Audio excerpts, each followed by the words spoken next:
It's a packed house here at the Extreme Ice Center in Indian Trail, North Carolina, and always a fiery matchup when these foes between ACHA D3 and D2 meet up.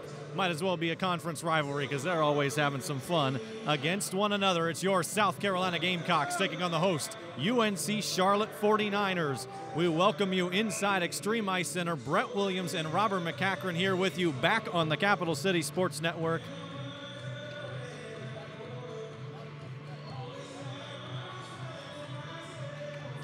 And it is great, Robert, to say that and to be back on this network. How about it? Oh, yeah, really excited for this game. Just to be back. Hey, reunion with me and Brett.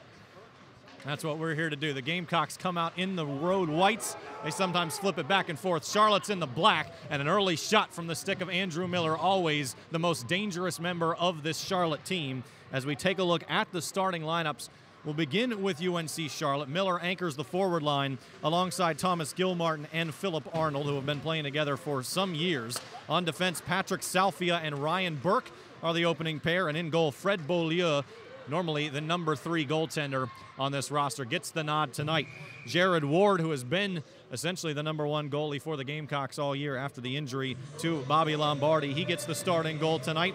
Defensemen in front of him, Nick Nard-Slicko and Brian Soar, 2 veterans of this squad. And the starting forward lines, Alec Martone, Nick Pizzo, and the captain, Jacob Tenji. Early face-off will come to the left side of Jared Ward in goal. Top left of your radio dial. Again, the Gamecocks in the white, moving left to right. UNC-Charlotte in the blacks, moving from right to left. Dumped into the back wall.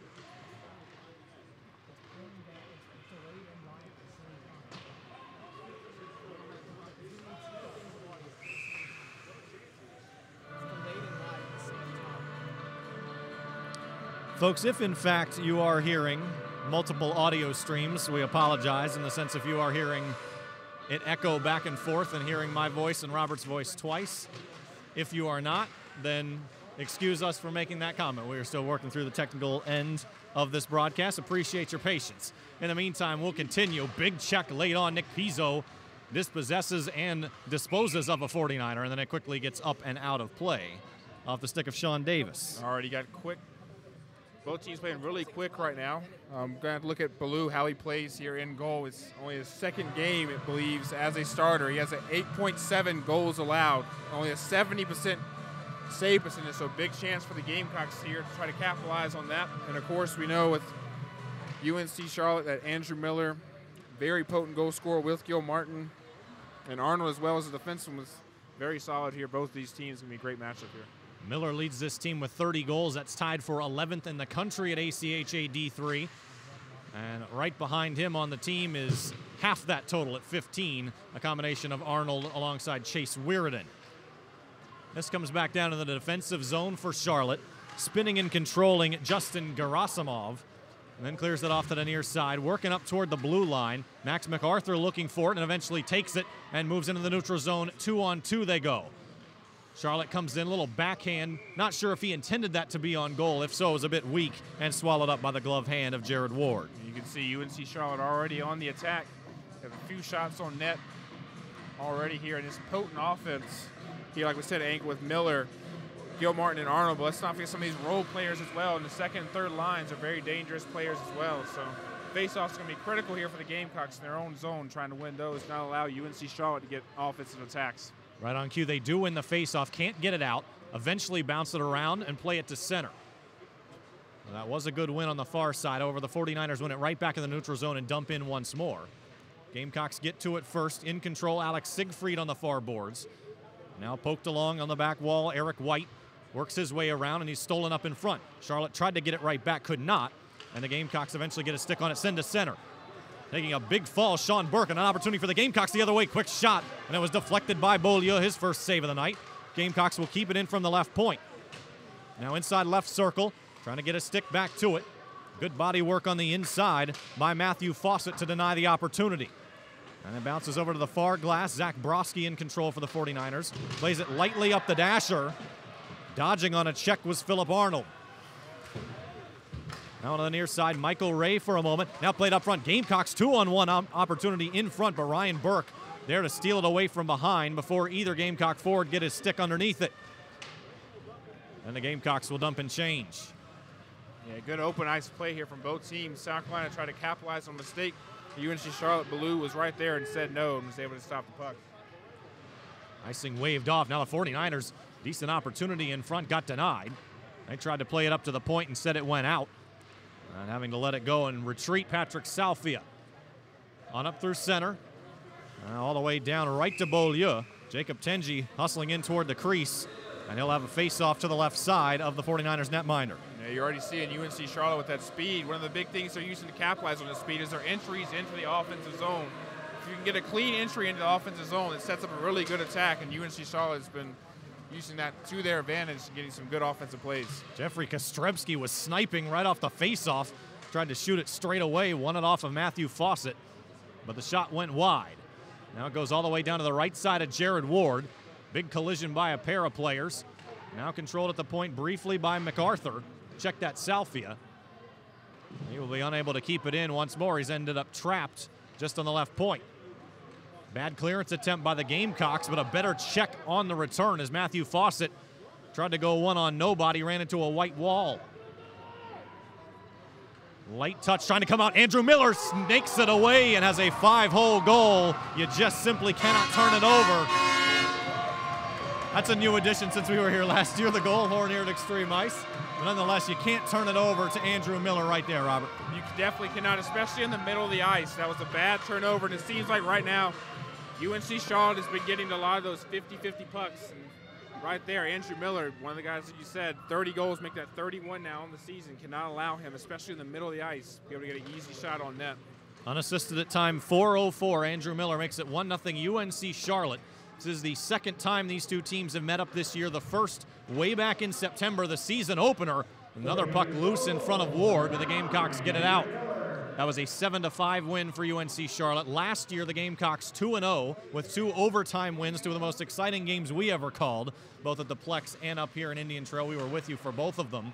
Kyle Ware and Devin Ergo, neither with the team anymore, but both the heroes in those 2 games.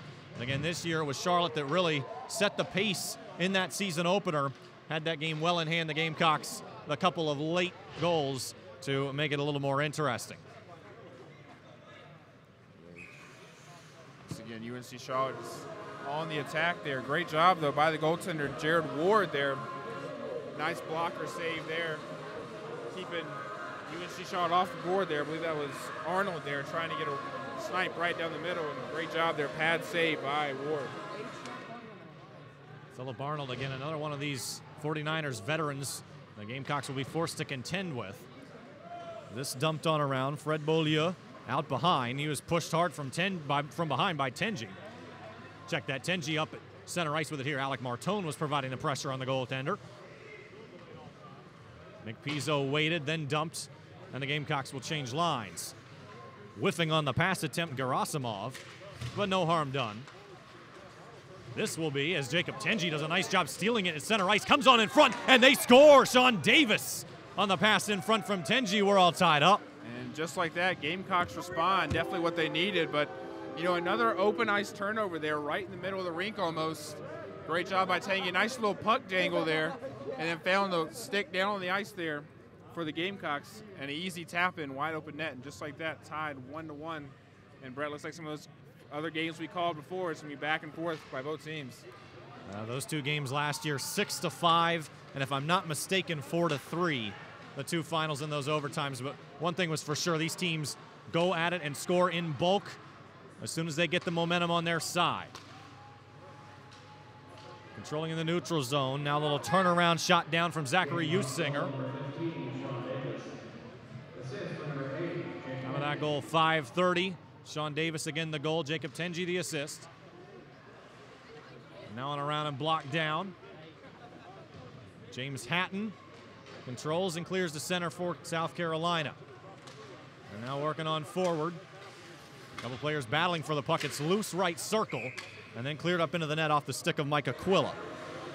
UNC-Charlotte comes into the night 12-7-1 on the season. They are members of the Atlantic Coast Collegiate Hockey League, along a lot of teams who in their NCAA sports play in the ACC. Of course, UNCC, a member of Conference USA.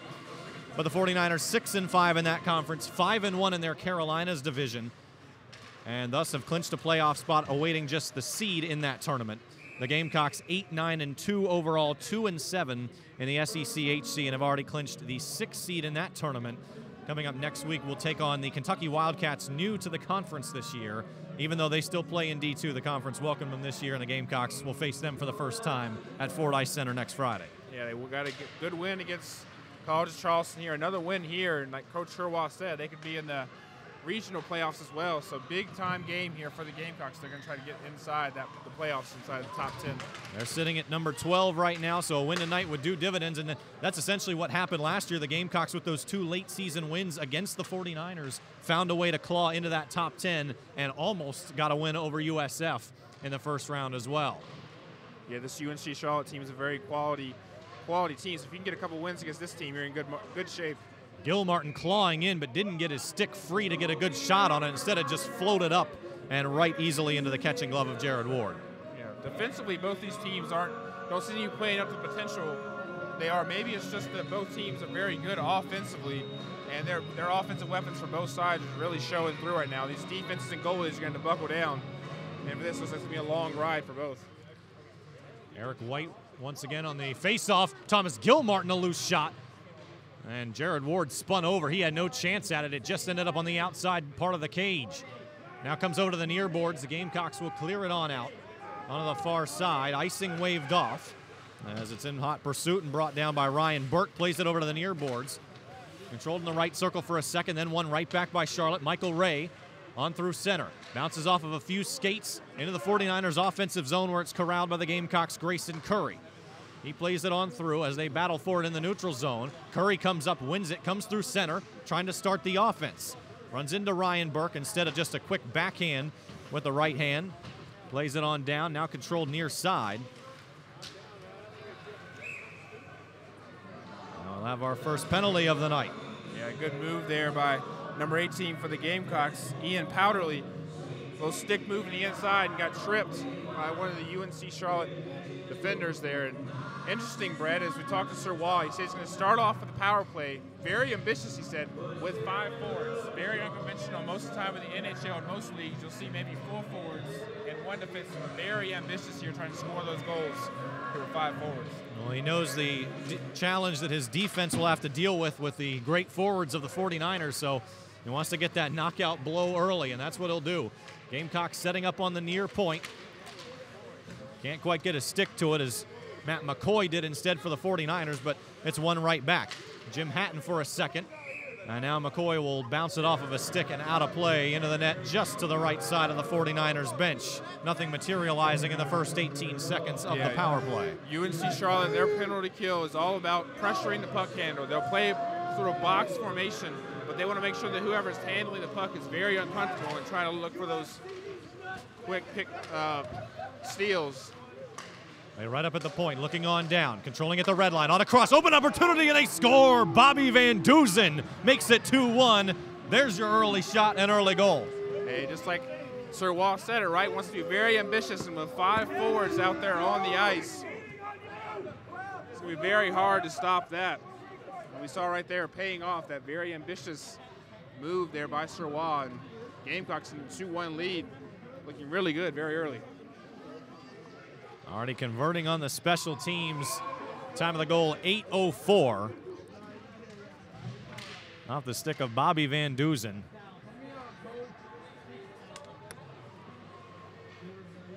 Now they'll control it behind Jared Ward, off to the far corner.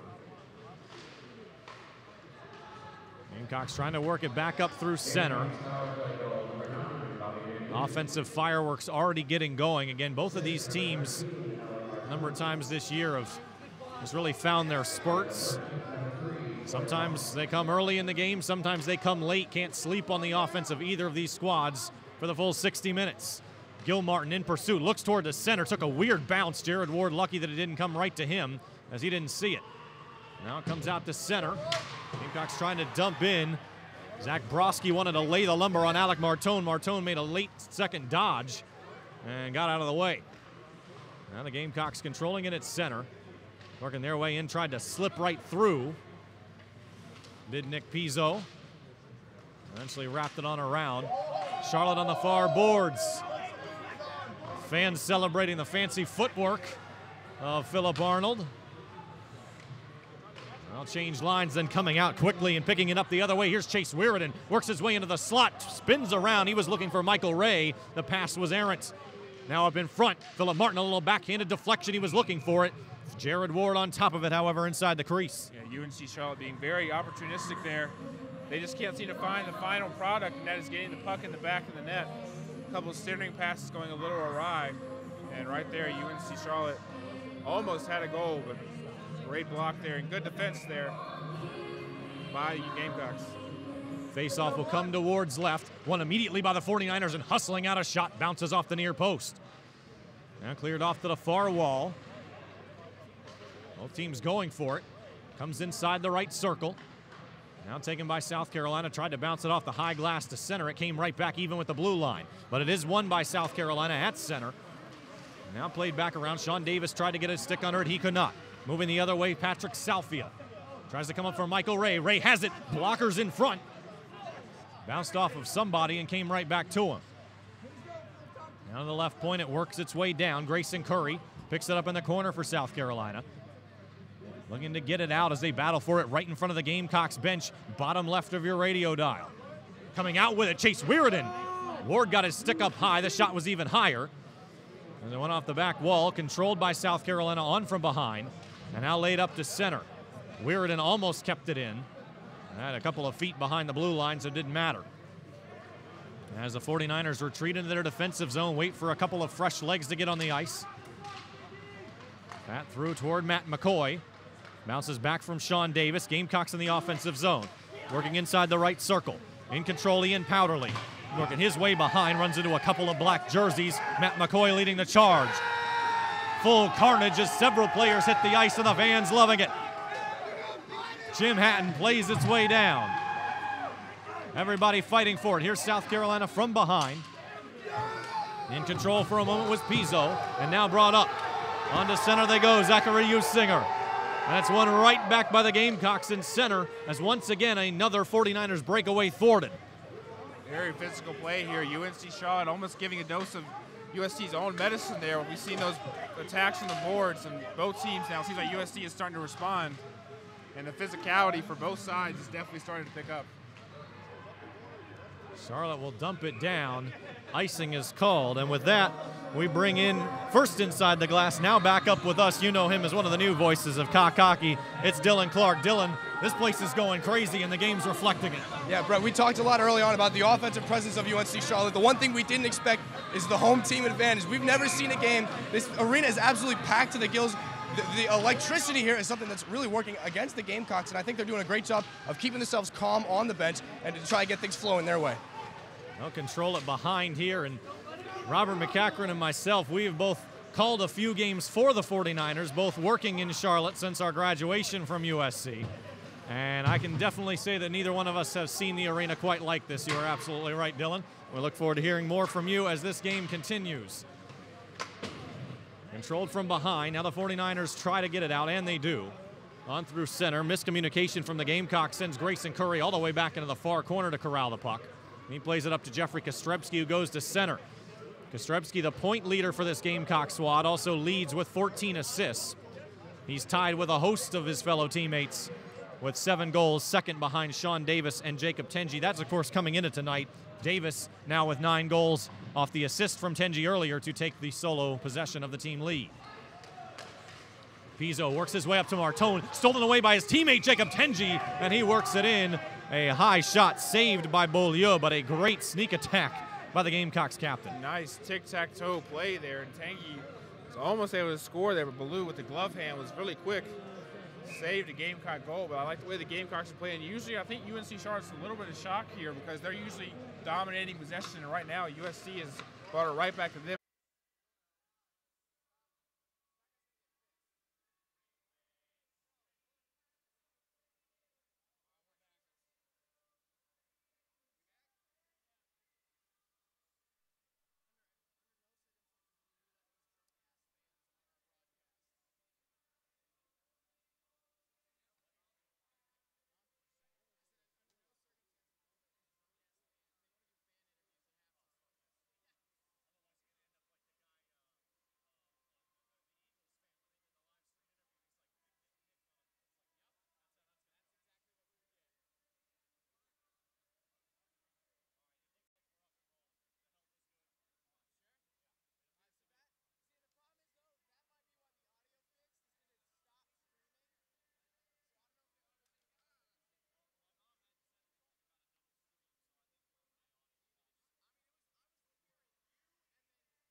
Appreciate your patience, folks. We are back with you inside the Extreme Ice Center. First intermission of play between the South Carolina Gamecocks and the UNC-Charlotte 49ers. A 2-1 lead for South Carolina on goals from Sean Davis with the assist by Jacob Tenji. And then on the power play, Bobby Van Duzen put it home.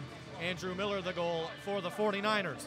Brett Williams, Robert McCachren, Dillon Clark here with you. Thanks for being with us here on the CCSN. We're glad to be back with you. In Dillon and Jack's case, they're glad to be with you once again and will be as this season goes on.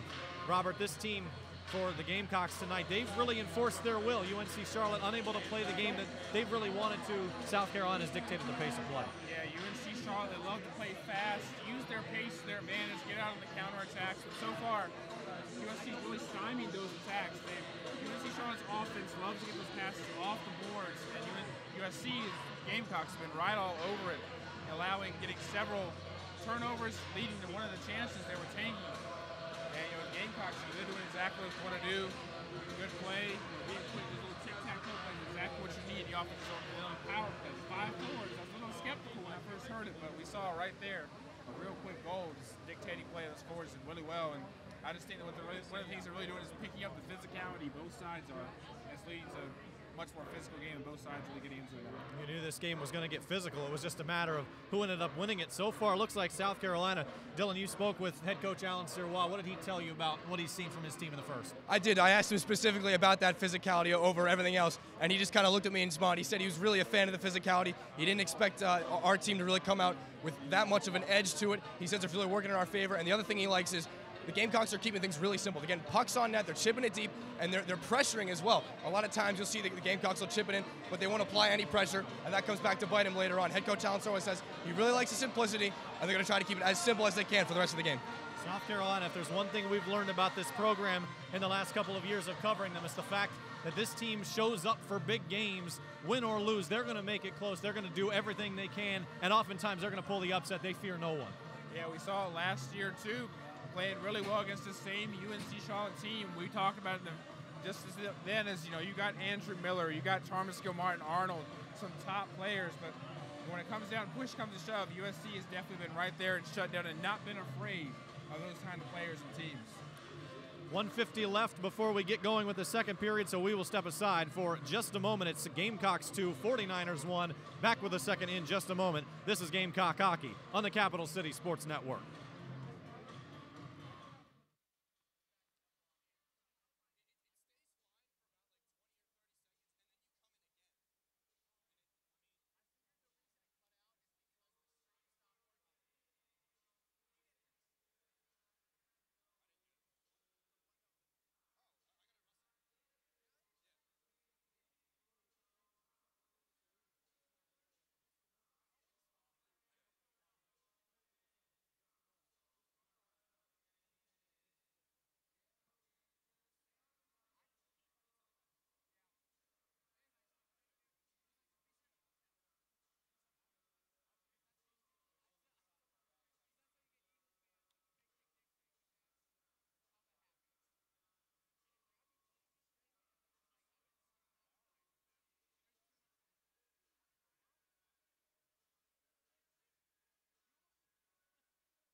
Welcome back to Extreme Ice Center. Brett Williams, Jack Taylor here with you. Robert McCachren, Dillon Clark will join us once again shortly as we get ready to begin the second period.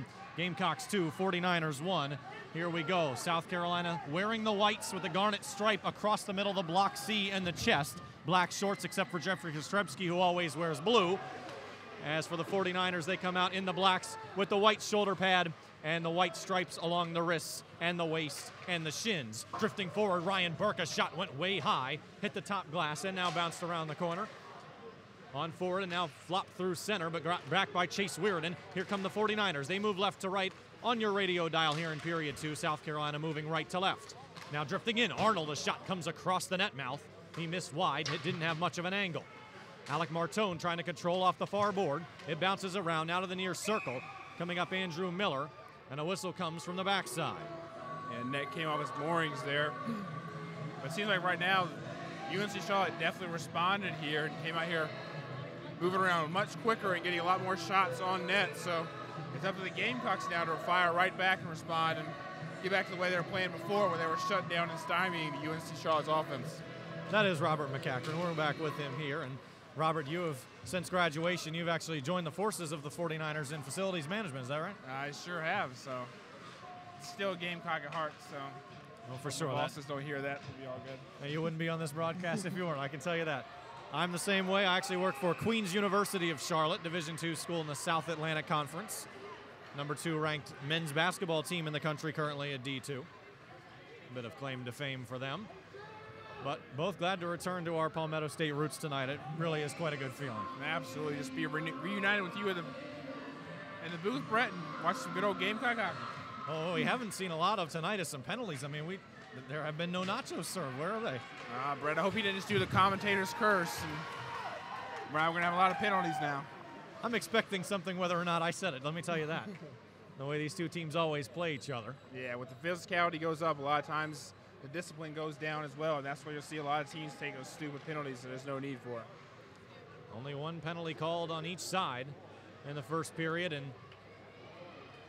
that is just simply not something we've been used to in calling a lot of these games. But we've talked about it tonight, the discipline both coaches have instilled in these teams. That's the reason why. Controlled at the point. Charlotte an opportunity, Max MacArthur looking to center. He had Jeremy Maragno waiting in the slot as his first shift of the night. 49ers keep it in, left point. Shot came a bit weak and deflected off of a few Gamecock sticks in front. Now flipped on Bobby Van Duzen, wearing number 9 this year, taking over for the legendary Kyle Ware. Most threatening Gamecock both defensively and offensively a year ago. Has moved on to graduation himself. Yeah, USC defensively have been getting down, blocking the pucks. That's sort of New York Rangers style of play, where, you know, no matter what, lay your body on the line to stop the pucks. And they've had their pucks on the ice, stopping several of those centering passes we saw right there in that phase, where there's 3 or 4 block shots by players putting their bodies on the line to make sure that puck doesn't get to the goalie. And I'm sure as a goalie, he definitely appreciates that. Say, hey guys, thanks for getting the puck not shot right at me. No kidding there. Beaulieu has had the least experience of any of the goalies on the roster this season, trailing the Daniels, who have played for a few years. Daniel Ritter and Daniel Toland, 18 starts among them. This is only Beaulieu's 3rd. Controlled on the red line. Right side of your radio dial to the right side of Jared Ward. And the pass deflected up and out of play off of Matthew Fawcett of Charlotte. Yeah. This only being Beaulieu's 3rd game, I'm really impressed the way he's been playing. I mean, both those goals really wasn't his fault. One goal was, you know, turnover right in front of the ice in the wide open net by a great pass by the Gamecocks. So really, he's been playing a solid game throughout. They battle along the near boards. Zach Broski fighting for the 49ers. He goes up against Hatton and Hickman. Won by Michael Ray. One-timer from the point denied on the nice job by Sean Davis, sacrificing the body, as you were just talking about a moment ago, on the other side.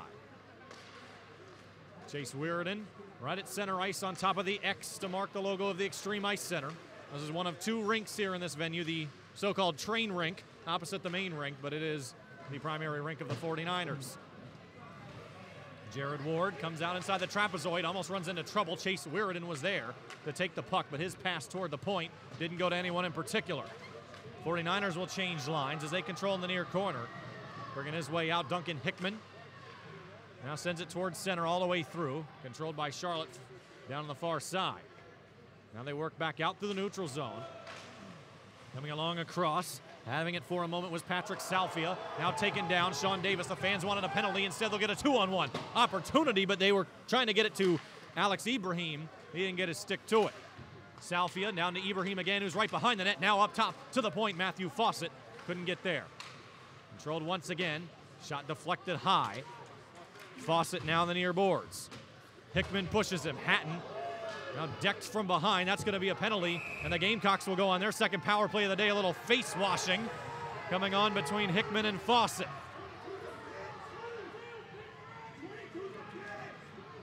And Duncan right Hickman there, got the worst of that, as did Alex Siegfried. a lot of jawing back and forth there. We saw number 10 for the Gamecocks, Ben Smith, jawing back and forth with a few of the fans, pointing to the scoreboard saying 2-1. But like we talked about, Brett, just a little bit earlier, that physicality can make you do some stupid penalties, and right there, that was just an uncalled for hit. And what I will say, though, is for the viewers who can't, or listeners who can't see, Duncan Hickman, one of the 49ers all up in his face, trying to get that retaliatory penalty to offset. But great job there by Hickman to stay calm and disciplined and not give in. This is the second period, 15:45 to go. 1:50 now in this power play, as Thomas Gilmartin, the one that heads to the bench for the, to the box for the 49ers. Dumped on down. Alec Martone, left corner, gives it on. That's Van Duzen, plays it right back as they weave in and out of one another. Bringing it up inside the left circle. Now up top. That was Corey Hawkinson. Now plays it right back down. Here's Martone. Works his way out behind the red line. They continue to control on the right side of the goal. Left circle on the ice.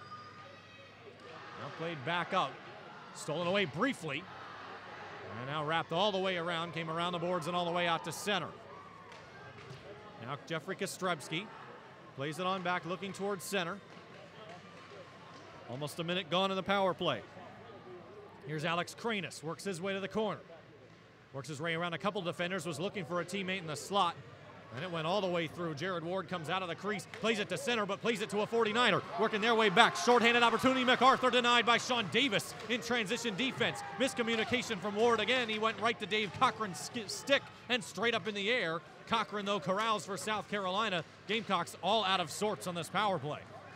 Yeah, now looking good there. You think with the 5-4s would be better puck handling, but right now, though, UNC-Charlotte's all over the puck handlers for USC, not allowing them to get comfortable and set up their offense. That was some good puck handling by James Hatton as he wove his way through center. Eventually dumped it down, and it goes around to the far boards. Good stick by the 49ers, plays it out to center. Trying to snipe back the other way was Ibrahim. Now works back to Hatton again. He brings it into the offensive zone. Off the boards and right back. Down to the far side. And brought around from behind in the near boards. Cochran tries to steal it away. Instead, the 49ers get it back, and they're moving in transition. Here's Weirden, 2-on-2 opportunity. Ward, rebound loose in front, but it's controlled by Hatton once more. The Gamecocks clear it out. Now an opportunity on the break. And denied at the last second. Sean Burke got in the way of Ian Powderly right before the freshman got to the puck and would have gone one on nobody. Yeah, great stick work there by the UNC-Charlotte defender. That could have been, like you said, Brett, a one-on-one opportunity. And sometimes just a quick swipe of the stick by those defenders, keeping it out. And right there, that might have just saved a goal. And just like that, the power play expires. A little bit more interesting near the end. But Charlotte did everything they could to score shorthanded and try to even things up. Yeah, UNC-Charlotte, they put a lot of pressure on the Gamecock puck handlers and made them really uncomfortable. And like you said, led to a couple of shorthanded opportunities there. A little miscommunication between the Gamecocks forwards and the goalie, but right there, UNC-Charlotte was trying to pounce and get a shorthanded goal. Face-off was won by Ben Smith. He went right to the crease. Eventually lost control of the puck. It went behind. Now they're looking up in front. It's still loose in front. Under the near post. Packed in, and they score! On the near side, it's 3-1 South Carolina. Trying to identify who eventually got underneath that puck. Tough angle here from the corner for us, folks, and do apologize. I believe that was Ben Smith. You know, Brett, what they say is just good things happen when you get the puck to the net. And right there, just a centering pass there from behind the net. And a bunch of Gamecock bodies in front. It's out there hammering away at it. And were able to finally, just through persistence, able to get a goal, and now it's 3-1. Great job there by the Gamecocks.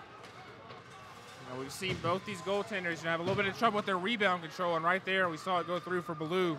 Was unable to corral it, and that caused a goal for the Gamecocks. Time of the goal, 6:48. We'll confirm that goal score with you as soon as we have it. But it is a 2-goal advantage for South Carolina, their largest of the night.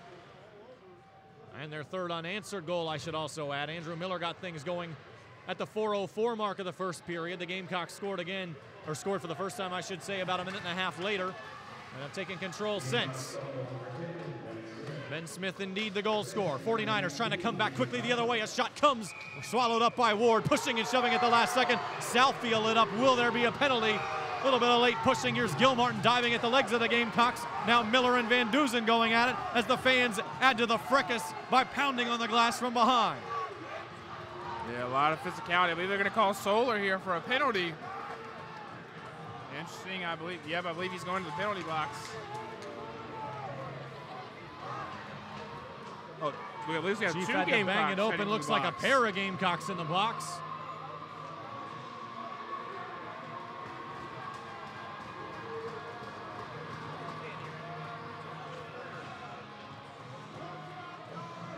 Interesting to see here is Gamecocks do not want to be going on a 5-on-3 penalty here.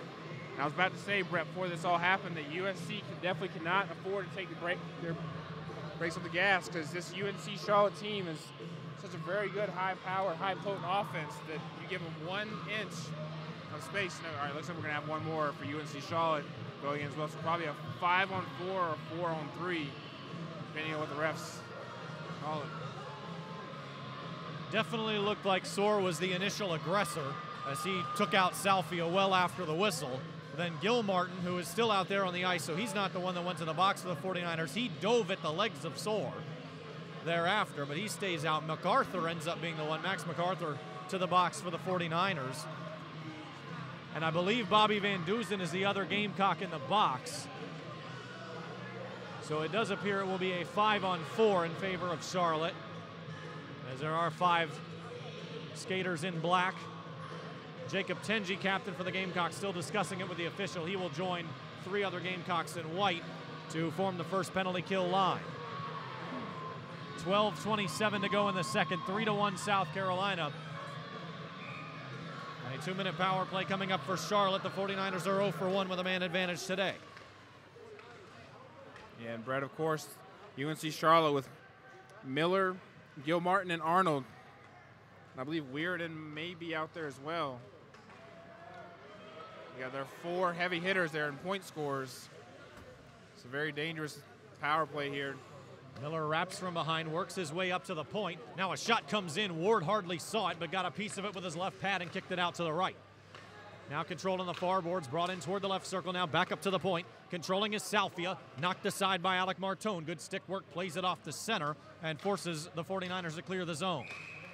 They are offsides on the attempted re-entrance. Yeah, and Brett, what we're going to see here from this Gamecocks penalty kill, we're going to see a box and a diamond as the puck moves. And right now, South Carolina being very disciplined, making sure they're stopping those passing lanes and not allowing UNC-Charlotte to get their shots. Dillon Clark has some clarification on the penalties. Yeah, we just found out is Bobby Van Duzen gets a cross-check for the Gamecocks, and then both the 49ers and Gamecocks will each get a roughing. None of the penalties will be for more than 2 minutes. And, you know, like Brett said, 49ers will have a power play here. Thank you, Dillon. Now the Gamecocks working their way out on through center. Here's James Hatton. Minute 7 left in the 49ers power play, but nothing could materialize for the Gamecocks shorthanded. Almost spoke too soon as Hatton got a stick to it again, played it down the boards looking for Nick Pizzo, but it's won by the 49ers. One thing is certain, South Carolina forcing the 49ers out of the way of attempting anything further on this power play. This is huge for the Gamecocks. You know, just able there getting in, disrupting play, and not allowing UNC-Charlotte to even set up. Great job there by the penalty killers. And once again, another pass deflected away. The Gamecocks really not even allowing UNC-Charlotte in their own attacking zone. Work their way out to center now. Tangy with his stick to it. Now plays across Gilmartin. It's intercepted. Blake Drummond getting involved for the first time. He plays it on down. Just 20 seconds left in a man advantage for the 49ers. Gamecocks trying to do something with a little wraparound opportunity. Misses wide. Trying to headhunt down there That was Corey Hawkinson. Now on through center. Shot comes from Gilmartin. Arnold had an opportunity to try to one-time the rebound off the boards. Couldn't get to it. Drummond, his stick to it, is stripped. That will send Phillip Arnold to the box as soon as the 49ers touch up, but the Gamecocks trying to break the other way. Working their way up. This is Ian Powderly, lets one go. It comes to the far boards all the way to center. The Gamecocks will keep it up. Ward is out onto the bench for an extra attacker. Now coming back in, here's Jeffrey Kostrebski. Check that, Ian Schneider. Works his way back in. Now the shot comes loose on the far side. Alec Martone couldn't quite get to it. The 49ers still cannot touch it up, but that will finally change as they pursue it down. And with that, the other penalty had expired. It'll be a full 2 minutes of 5-on-4 for South Carolina. That was a great penalty kill there by the Gamecocks. I'm pretty sure the Gamecocks had the puck more in their offensive zone than the UNC-Charlotte had in theirs. I mean, it almost looked like UNC-Charlotte was actually on the penalty kill themselves there. And then just like that, hard work there by Drummond to draw the tripping penalty. I think that was a little frustration there from UNC-Charlotte. I don't think that trip was more of a accidental. It was more of a frustration there. They couldn't get anything going on their power play. Nachos are coming now. You called it. 49ers a little breakaway through center. Jeffrey Kostrebski takes it back for South Carolina. Now brings it on up. Corey Hawkinson sends it to center, stolen right away. Both teams going back and forth here, trading steals. Now Alec Martone brings it down the left side of the dasher. 9.5 to play here in period 2. A 2-goal lead for South Carolina, trying to extend on the power play. Kostrebski, a little floater, works its way in toward the crease and is deflected out to the far corner. Played on down. Hawkinson has Kostrebski up top. They try to get it to him. Gets deflected inside, and Fred Beaulieu will end up on top of it. Yeah, great play here by the Gamecocks, moving the puck around. And one thing I want to go back to right there at the beginning of the power play, saw UNC-Charlotte had a shorthanded attempt. The one reason this power play is very ambitious, but also high risk, high reward, because then if there's a stolen puck, I guarantee you UNC-Charlotte also knows they have 5 forwards out there, and they're going to try to take advantage of those defensive sort of lapses because there's 5 forwards out there. Hatton now on even with the red line. Works his way around. Jeffrey Kostrebski onto the near boards. Brings it back around, now plays it on down. Working their way in, off to the far corner they go. Here's Alex Kranis, stops on a dime, tries to spin around. And it's taken away by the 49ers. McCoy had it for a second. The Gamecocks, however, get it right back, keep it in. Shot from the right point denied by Beaulieu and cleared on out. 52 seconds left in the Gamecocks man advantage on the 2-minute minor for tripping to Phillip Arnold. 8:43 to go in the second. And Brett, one of these things I just noticed with UNC-Charlotte, Usinger takes it away here on his knees, trying to get it back up top. Usinger again, looking for the deflection behind Ward, and he will force the Gamecocks netminder to just crawl over it and fold. What I was about to say is, talking about those 5 forwards out there, is that UNC-Charlotte may come out to bite them as they were coming in to maybe look more to attack instead of clear the puck, and that one of those decisions called there and allow the Gamecocks to regain the puck because they were trying to be a little bit too adventurous and too attacking there, trying to go against the forwards. Face off one in the defensive zone by South Carolina, trying to do something with 30 seconds left in the 5-on-4. Here's Ian Powderly, works his way into the offensive zone. Onto his right, he's got Grayson Curry now waiting in the slot. Powderly wraps it all the way behind. He was looking for Curry, who was on a knee and whiffed on the one-timer. Now behind it goes. Brought out for a second. Curry wants it at the point. Set a wraparound turnaround shot from Ben Smith. And he misses to the wide part of the cage. Now up top, here's Curry. Waits in, lets it go. He's got Smith waiting in front, and it gets deflected and brought out to center. Now coming out of the box, here's Phillip Arnold. He's going one on Ward. He fires, and he misses wide. Ward controlling on the far post, still 2 on nobody, and it's blocked aside again. Jared Ward standing on his head as it comes up toward the top of the crease. And now deflected wide, Phillip Arnold all over the puck. Jared Ward was better. Now played up even with the red line, almost a deflection into the net. Beaulieu perhaps got a piece of it with his left skate. Now it comes inside the near board, now brought up toward the blue line. The 49ers get it out, an exciting back and forth with 7:19 to go and counting in period 2. Here's Andrew Miller looking to wrap around. Denied briefly by Kranis, now turns it around. Keeps it in at the point. Miller flying all over the ice, what's new? Looking for Gilmartin in the slot, can't get it there. Jim Hatton, excellent job clearing to center, and now both teams change lines. Yeah, and Brett, one of the things that's not going to go shown on the stat sheet, but shows the Gamecocks hustles. I believe that's the second, maybe even third or fourth time the Gamecocks have hustled down the ice and canceled out an icing. So great job there, great hustle by the Gamecocks. Here comes Weirin with the stick, works his way around, misses off the right post. A penalty will be called. It was a little bit late getting to Beaulieu as he was just starting to head off by the time the Gamecocks touched up. But yet another penalty this time. It's a power play for the 49ers. Yeah, Brett, I believe your commentator's curse came through here with a much sloppier play here and much of this undisciplined plays here from both sides, both several teams. So, Brett, I believe this is your fault for all the penalties we've gotten called so far. We're gonna go with that. I think that seems fair after all this time. Dillon, on these penalties, it's like we said, this game's kind of changing, and the nature of it is becoming almost what we were expecting. What are you seeing in the way that this has evolved in these 40 minutes? Well, Coach Sirwa said he wanted to keep things simple, and as the tempo escalates, it becomes more and more difficult to do that and to consciously think we got to keep it simple. And on the penalty kill right here, Jared Ward has been absolutely the biggest factor for this Gamecock team. This is some of the best goal we've seen all year, both from him or anybody playing goal in a Carolina uniform. This one deflected up high. Once again, it's Brian Soar in the box for the second time. Something we've also seen Brian Soar in the box happen a few times on occasion. They call him Chief. Maybe at those frequent flyer miles with the frequent penalty box miles there. We've seen him several times past this year and last year in the box. Face-off is won, and a shot goes right to the gut of Ward. You heard it from here. Came speeding off the stick of Max McCachren. Yeah, and Brett talking about those frequent flyer miles. Those are a good thing, but frequent penalty minutes are not. Just for the viewers out there, listeners, so far we just need to see from this Gamecocks penalty kill more what we saw last time, just harassing the puck handlers and making sure they're cutting off the lanes, not allowing UNC-Charlotte to set up and get those one-time shot opportunities with these snipers on the ice. Only thing a lot of penalty minutes will get you in some fantasy leagues, they'll get you extra points. We'll leave it at that. Aquila, back to the point he goes. Here's McCoy on a cross and over. McCachren battling for it with a pair of Gamecocks and one of his teammates as well, Patrick Salfia. A little 2-on-2 battle on the boards. Martone hooked as he came out. I think that was incidental, but a very late hand comes up, and that will send the Gamecocks back to at least even strength as they try to come all the way down. Hawkinson a touch. Are they going to call this penalty on Martone?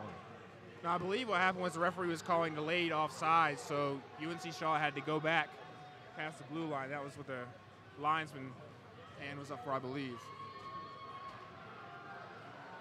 And it does appear the boxes will stay empty other than Brian Soar was already in there for another 61 seconds. Looked to me as if there could have been an argument. I don't think it would have been valid, but there could have been something that Martone was tripped and or hooked as he came into the neutral zone. But there wasn't any initial, and then the hand went up a couple of seconds late, so offside indeed the call.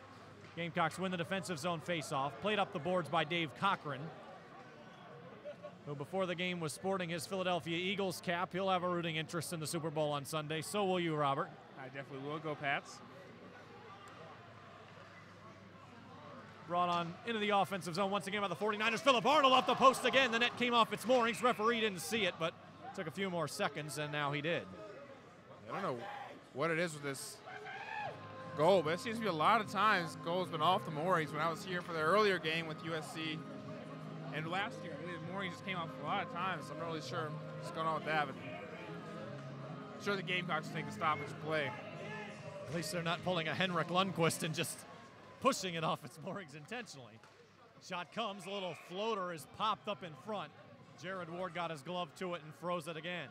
5:10 to go in the second, 30 seconds in what's seeming to be a never-ending 2-minute power play for the 49ers. Yeah, Brett, that was actually a much better save than we would have thought here. For the listeners here, what happened was the puck was redeflected, and it was going to go through his blocker, but Ward was able to somehow put his arm down and stop it. So very underrated save there.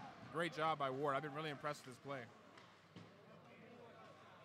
On the near side, Miller, even with the red line, looking for Arnold on the right circle. It was not there. Back up to the point. Now sent in a little floater. As knocked aside by Grayson Curry. Nick Pizzo battling for it with a pair of 49ers in the corner. It's brought out Andrew Miller. Miller turns around inside the slot, lets it go, open up in front, near post, and then that went off its moorings again, and if it hadn't, I think that was going to go in. Great save there by Ward. Fans aren't liking it, but it almost went in, but somehow Ward was able to stop it. And fortunate bounce there. And, you know, Brent calling Ward so many times, it reminds me of Cam Ward's great display yesterday with the shutout. And Ward here for the Gamecocks put on this exact same display. Cam Ward, the ageless Carolina Hurricane. Who knows if he'll be a part if that team can find a way through the logjam Metropolitan Division to get to the playoffs. If his experience, along with the likes of Justin Williams, will add to what's a very young squad that could do some damage. Oh, yeah. It's pretty crazy when at one point at the very beginning of the week, the Hurricanes were in last place, but only 4 points out of the playoffs. That's just ridiculous. It's how logjam, like you said, that division is. You could put, if I'm not mistaken, you could put that entire division, except for the Washington Capitals, leading the way between the 3rd and the 4th seed in the Atlantic Division, ahead of the bottom 5 teams over there. Tampa Bay, of course, leading the Atlantic and leading the league. The UNC-Charlotte fans have not taken kindly to Jared Ward for obvious reasons. I'm sorry about that, folks. I gave him the name. I didn't think anything of it at the time. I mean, Brett, if I was putting on the display Ward was, and he was the opposing team's goalie, I probably wouldn't be liking him either the way he's performing so far. And of course, there's a tradition here at these levels. And Jack, as we talk about the fan dynamic here, it's a little bit different than what we see at the Flex. Not so much in content, but just the way this arena is set up. It's not quite as much in your face. Yeah, so you can't really see it, but I mean, so it's the second level, and I actually got carded walking up here. He said, you got to be 21 to be up here. Oh, and I was like, I'm with the press. I'm not 21, sir. And so, yeah, they have fans up here that need to be 21 for a reason, and then they have a ton of fans. So we're actually even on the bench side, so we're at where all the home fans are, and they're just right in our ears, and we would have no cameras anywhere that we would be able to put up, and I'm sure they can hear everything we're saying, and so it's a lot different of a layout that we don't have at the Plex or in Nashville or any place we've gone to. So it's a lot different of an experience, and as this game gets more and more high wire, it's going to get more and more crazy. If you saw our broadcast here last year, we did have 3 cameras up, and I'm with you, Jack. The crowd, not what it is tonight, or it was not last year what it is tonight. Because I'm with you, that would not have been possible. No, it would not have. Blake Drummond now. Jeffrey Kostrebski on a cross, works his way up, drifting in, lets one go, misses high.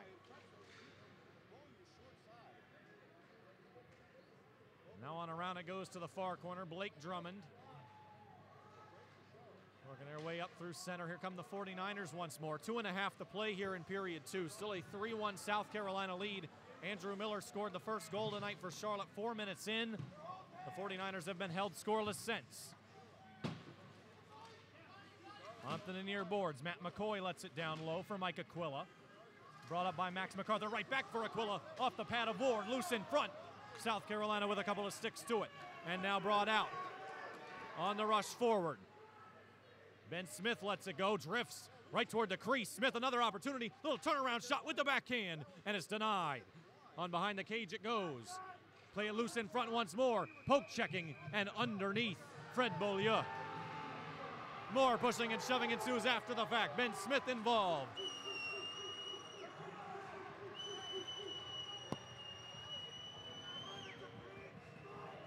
Another melee potentially brewing on our hands, Brett. But like we said before, the unwritten rule is do not touch our goaltender. And if you, after the whistle's blown, if you keep hacking, you'll definitely see things like this happening. But great job there. Once again, Baloo, they're having trouble controlling the rebound. And Gamecocks trying to do just what they did to score that first goal they scored. Just being pesky in front of the net and almost been able to knock it in. Nothing issued there. They still skate 5-on-5. And the face-off is won eventually by South Carolina right circle. Sent on down. Now Gilmartin clears to center. A high arcing pass comes down. Jared Ward's stick as he plays it off to the right side.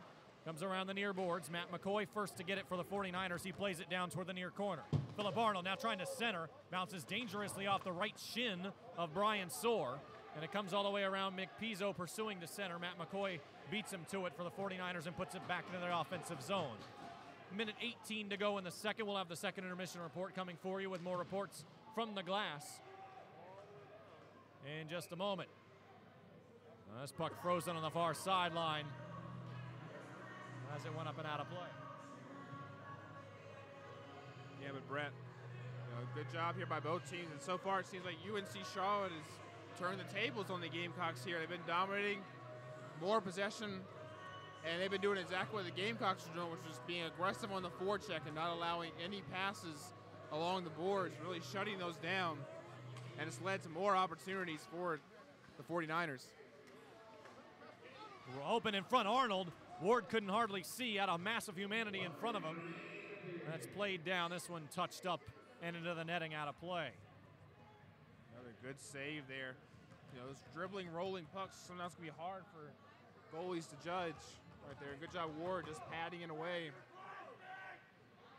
I believe the puck did go around the net, but these face-offs here for the Gamecocks are very crucial in their own defensive zone. So make sure you don't allow UNC-Charlotte go on the attack just like they did there. This one whipped around, controlled by the 49ers near point, now brought down. Miller all the way through to Gilmartin. Loose for a second. Arnold tries to turn around, lets it go toward the near post. Everybody's fighting for it along the outside of the cage. Who wins it? Still unclear. Now it goes off to the far corner. 40 seconds to go in the second. On behind, Gilmartin, little backhand, and Jared Ward with the left glove. Snares it at 35.1. We got a good battle going on in front of the net between Soar and Miller there. It looks like we have another penalty here against the Gamecocks, I believe. I did not see what happened there. Looks like Nick Nartslicko. Unsure there, but unfortunate there for the Gamecocks. There's another power play here for the 49ers. You have to think, Brett, as good as this 49er team is and the attackers they have, at some point they may break through just because of pure scoring talent they have.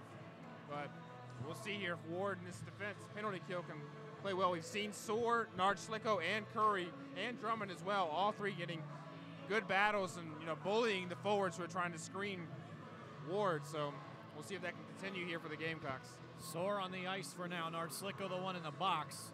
Officials having conversation with both Jacob Tengi and James Hatton. Eventually, those come to an end. 35 seconds to try to kill this off and keep it a 2-goal lead for South Carolina going into the break.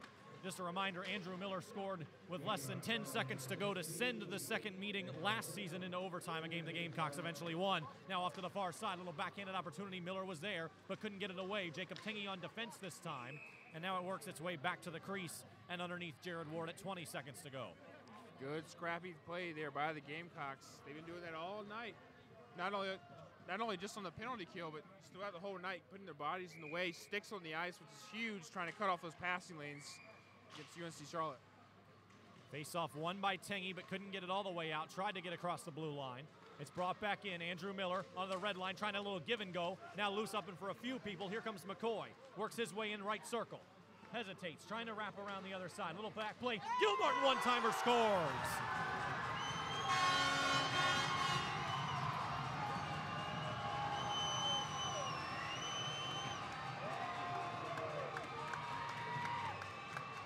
Unfortunate there for the Gamecocks. Looks like UNC-Charlotte got away with a little bit of interference there, but still a great play. Almost a little pick play there by the 49ers and allowed to spring that goal. But, unfortunate. Thomas Gilmartin gets into double digits. He's the fourth 49er in that category this season now with 10 goals. And it's a brand new hockey game. As we were talking, Robert, if you're the Gamecocks, you just wanted to get out of that period unscathed. Gilmartin had other plans. Yeah, with hardly any time left on the clock. Unfortunate there. You saw the Gamecocks battling really hard. A scrappy play throughout the night, but unfortunately there, like we said, UNC-Charlotte is too good of an offensive team where just like that, they're right back into this game. Absolute bedlam here at Extreme Ice Center.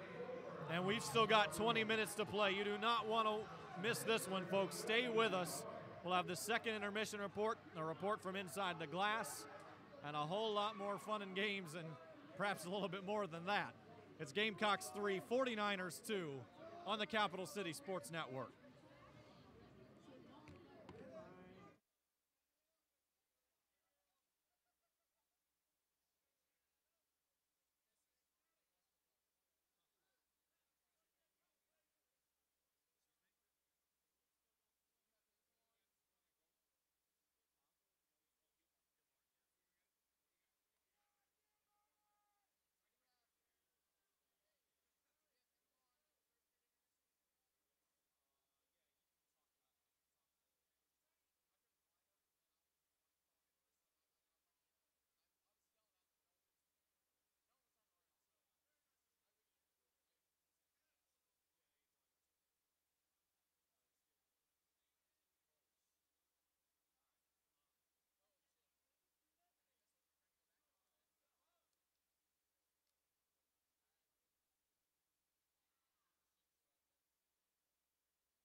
We're good. The 49ers fans dancing along to the Cotton Eye Joe, the Zamboni trying to keep time. He's at least having some fun out there regardless. We're having a whole lot of fun and hope you are as well with us, folks. South Carolina leading UNC-Charlotte 3-2 at the second intermission. A crazy 40 minutes, and it promises to be 20 more of the same. I'm Brett Williams alongside Robert McCachren and Jack Taylor. Dillon Clark will be back with us shortly.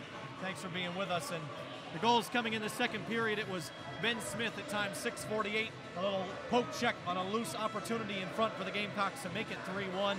It looked to be that score going into the third period. However, on a late power play, it was Thomas Gilmartin who found a way to get it through with less than 2 seconds on the clock to really change the dynamic going into the third. And Robert, speaking of change, that's kind of been the story of this game, because in the first period, it was the Gamecocks that really controlled everything, and late, the penalties cost them in turning around. It did. Like, just to start off the bat, it's your fault for the penalties. You said it was a clean game, so commentators curse there. I'll take it. You know, like I said earlier, you know, physicality is great and the aggression is great for both sides until you start getting, let it get to your head and let the aggressiveness turn a little more into undisciplined. And we saw both teams taking a lot of penalties that didn't need to be taken just because they got let it go in the heat of the moment. And because of that, we saw more power plays, and right there, like you said, they scored right there at the end. Yeah, the power play goal. Like we said, this UNC-Charlotte team is too dangerous and too potent with Miller, Gilmartin, Arnold, and Weird, all with double-digit goals. And that power play unit is too dangerous that, you know, like I said earlier, that at some point they're probably going to make a breakthrough. We saw right there, right at the end of the second period, to change the whole complete dynamic of this game.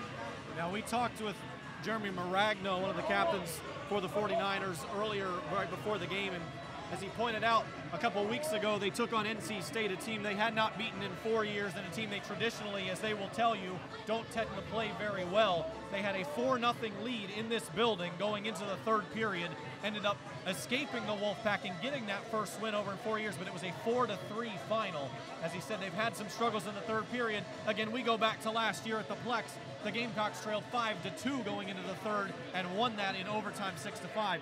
So, Jack, the way this game is going, as we're talking about these penalties and the discipline, the fans are going to get wild. This is going to be tight. How do the Gamecocks try to take advantage of a team that, despite how good they are, tend to struggle in the final 20? It's something we talked about all year, and I feel like a broken record. I mean, the Gamecocks have to control their tempers, and they have to control their manners, and we've seen it. I mean, that last goal came off of the penalty, and so when it comes to stuff like that and the scrums that we've seen, they just have to lock in and know that they got to close it out. They do not have a lengthy gap here to work with, so if they, at the same time, they have to be firing on all cylinders and keeping their heads straight, because we know it can get very chippy very fast. And as you said at the beginning of the game, it's kind of developed into a sort of rivalry with these such close games over the past year and a half or so. So it's going to be very, very important for the Gamecocks to make sure they can keep their head on straight. And Sirwad does a great job of disciplining his team. And credit to UNCC, they have stayed in this game the entire night. And if they can keep playing where they're playing and kind of overcome their third period blues, you might see a different outcome at the end of this game. Gamecocks again sitting at 12th in the Southeast region standing, the South region standings, I should say, in the ACHA. The fact that they only have a few games left this and next week says that this is essentially a must-win. Yeah, and I believe this game could have the same effect it had on last year's Gamecock team, where after they won this, they believe they had more belief and a lot more confidence going forward, you know, with the fact that they're playing teams that have a Miller with 30, 31 goals now. You know, just that confidence saying, hey, if we can shut him down, you know, we can shut down anyone. And I think that could have the same effect here if they can come out here with the win, especially on away ice. Big-time game for them. They can come away with this big time. They've shut him down since he scored in the 4th minute. We haven't heard from him much since. He's going to try to change it. One thing that will not change, the intensity in this building. On the backside of this break, it's Dillon Clark and Jack Taylor, the new voices of Gamecock hockey, to paint the pictures for you the rest of the way, so stick around. You don't want to miss this, folks. Gamecocks 3, 49ers 2. Robert and I will be inside the glass. Come on back with us, having a lot of fun tonight in Indian Trail. This is Gamecock hockey on the Capital City Sports Network.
back inside the Extreme Ice Center in Charlotte, North Carolina. Dillon Clark alongside Jack Taylor. We will bring you the third period here in Charlotte. Carolina right now skating onto the ice with a 3-2 lead over these 49ers. And Jack, one thing we talked about, you and I, in the intermission, is the penalty killing abilities of the Gamecocks. They're limited a lot of chances of the 49ers, and how can that success they've had on the penalty kill translate into further success in the third period? Well, I mean, up until the end of the second period, they had done extremely well. They've been very aggressive with the forecheck, and they've been making sure that the teams can't pass it back out, and just kind of allowing them to making sure that they can't kickstart their offense on the power plays. So, fortunately, as we know, the Gamecocks are very hot-headed and will probably get into a bit more penalties here in the third period. So they're going to have to rely on that, utilize that to make sure that they can kill those power plays just as quickly as they get them. Gamecocks relying very heavily on their goaltender, Jared Ward, tonight. Ward making a fantastic 22 saves on 24 shots throughout the first two periods. Gamecocks having 18 shots on goal of their own. And the three Gamecock goals coming in order. They came Sean Davis in the first period, as well as Bobby Van Duzen. And then in the second period, it was Ben Smith, his third goal in the past two games. The UNC-Charlotte goal scorers, the first one, the team leader for UNC-Charlotte, does come from Andrew Miller. And the second one coming, again, later on in that second period from Thomas Gilmartin. Teams lining up at center ice to take this. Philip Arnold to take the face-off for UNC-Charlotte. He will face Jake Tenji, and the puck slapped all the way back down into the Charlotte zone to start this third period. The crowd here in Charlotte, just as rowdy as it was in the first period, kind of died off in the second period, but they're ready to go here in the third. Miller pursues. That'll be Nick Narzlicko, and he'll shoot this puck all the way back down out of Carolina territory, stopped behind the net by the UNC-Charlotte goaltender, and they will call an icing. Not the usual play there when the goaltender touches the puck, but the faceoff will come back all the way down the other side of the ice. That's a bit interesting, and you talk about the fans, and I got to tell you, I got to be biased here. I hate it. They're using the 49ers, and you can't tell where they go from one side to the other, and that's the Gamecocks thing. That's Willie B. You can't take that. Come on now. Best way for the Gamecocks to assert their dominance, maybe put a few more up here in the third. Coming out is Hatton, a backhander on goal. And a simple stick save there by Bolio. And a lot of curriculums after the whistle. And now they're going down to the ice. Down on the ice. They're in full melee mode right now. Pandemonium ensues here in Charlotte. Nick Pizzo down on the ice. He's clenched with one of the 49ers. That's Patrick Salek. Extreme action here at the Extreme Ice Center. I can tell you that right now. And the fans are getting insane. They are just as riled up as the players are. We're obviously going to have some sort of penalties here. Charlotte sending Salfia to the box, and it will most likely be Kranis headed off for a pair of his own, maybe more. Looks like it's going to be, no, Martone's getting to the bench, and it looks like, I think number 14, I think that's Nick Pizzo. Pizzo heads to the box. And we talked about it earlier, you got to control your temper. You can't allow it. So now they're going to have to rely on their speed in killing these power plays, and their speed in killing the kickstart of that offense. We'll see exactly what the penalties are and how we'll skate. Most likely it's looking like a 5-on-4 advantage for the 49ers. We'll let you know and keep you updated if that changes at all. But less than 30 seconds. Oh, no, it's a 4-on-4. It is a 4-on-4. It is a 4-on-4. All right. Well, like I said, less than 30 seconds into this third period, and looks like this hockey game is about ready to bust wide open. Carolina with the slimmest of margins, a 3-2 lead. And now number 12 is leaving the rink. That is number 12 for the 49ers. Patrick Salfia, he is done for the night. Escorted off the ice. Not entirely sure if it's injury-related or penalty-related. Earlier on, we got update from Mike Waddell. Bobby Van Duzen was injured early in the second period. We'll see if he comes back here for the third. An unspecified injury. And now some more cheers erupt here from the Charlotte fans. As I believe Pizzo may be done for the night as well. Like I said, it's extremely loud here in the Extreme Ice Complex. It's difficult for us to gain information on the penalties. We will keep you updated the best we can as the game continues. We're finally starting to put some penalties up on the board. 2-minute minor going again to Nick Pizzo, and a 5-minute major up on the board for Patrick Salfia. It's looking like that game misconduct we mentioned earlier on will be what goes up on the board. So Pizzo's still in the box. So Pizzo's in the box. He's still in the game. But as we said, number 12, Patrick Salfia, is out for the night. A big opportunity here for the Gamecocks. We'll skate 4-on-4 for 2 minutes, but that leaves a 3-minute time remaining on a major penalty in which the Gamecocks can score as many goals as they possibly want. without losing the power play. And that's going to be a big key for this Gamecock offense. That will be kind of the tone setter for this third period. If they can get multiple goals within these 5 minutes, that's going to be the key to getting ahead in this game and staying ahead. UNC-Charlotte going to do absolutely everything they can to prevent that. We're skating 4-on-4. Philip Arnold here to take the draw for UNC-Charlotte. He's able to poke it away, and it comes to the near side where it can be picked up by Matt McCoy. Puck chipped up and out. Carolina controls from center. Chipped ahead by Brian Soren. It'll pop off a couple of arms there. Carolina controls it further on. Move back over to Soren. He'll play deep. He'll play pitch and catch with his defensive partner. Nick Nordslicko for the Gamecocks. Firing it up ahead. Sean Davis has trouble controlling it, and he'll skate it over center red. Davis avoids one check, goes between the legs of one of the Charlotte players, and it'll be picked up again. That's Matt McCoy. McCoy, stretch pass for Miller. Miller down that near side. Lowers the shoulder, and a nice pad save there by Jared Ward. Not a lot of room to get a shot off there by Miller, but he made it tough. Gamecocks will try to break out once more. Nice cross-ice pass goes to no one, and it'll be picked up and started out again, this time by Sean Burke. Arnold now wristing it down all the way over, and it will come back for an icing with 18:39 to go in the third period, 1 minute and 5 seconds to go on the 4-on-4. And it was confirmed that Sophia was given the game for the cross-check added on to that 5-minute major. So that will take him out for the night. And it seems that the Gamecocks are going to be as aggressive as ever in the defensive zone, as well as the offensive attack. They seem to be, in what little time we've seen so far played, it seems the Gamecocks are being very controlling on the ice right now, which is what they're going to need to do all game. Absolutely. That forecheck, as we said earlier on in the first period, extremely important for the Gamecocks.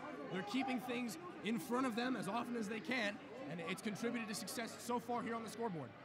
Jeffrey Kostrubski now waved out of this offensive zone face-off. And looks like all 3 out of the 4 Carolina players will head back to the bench. Some confusion here as to who's going to come out and play.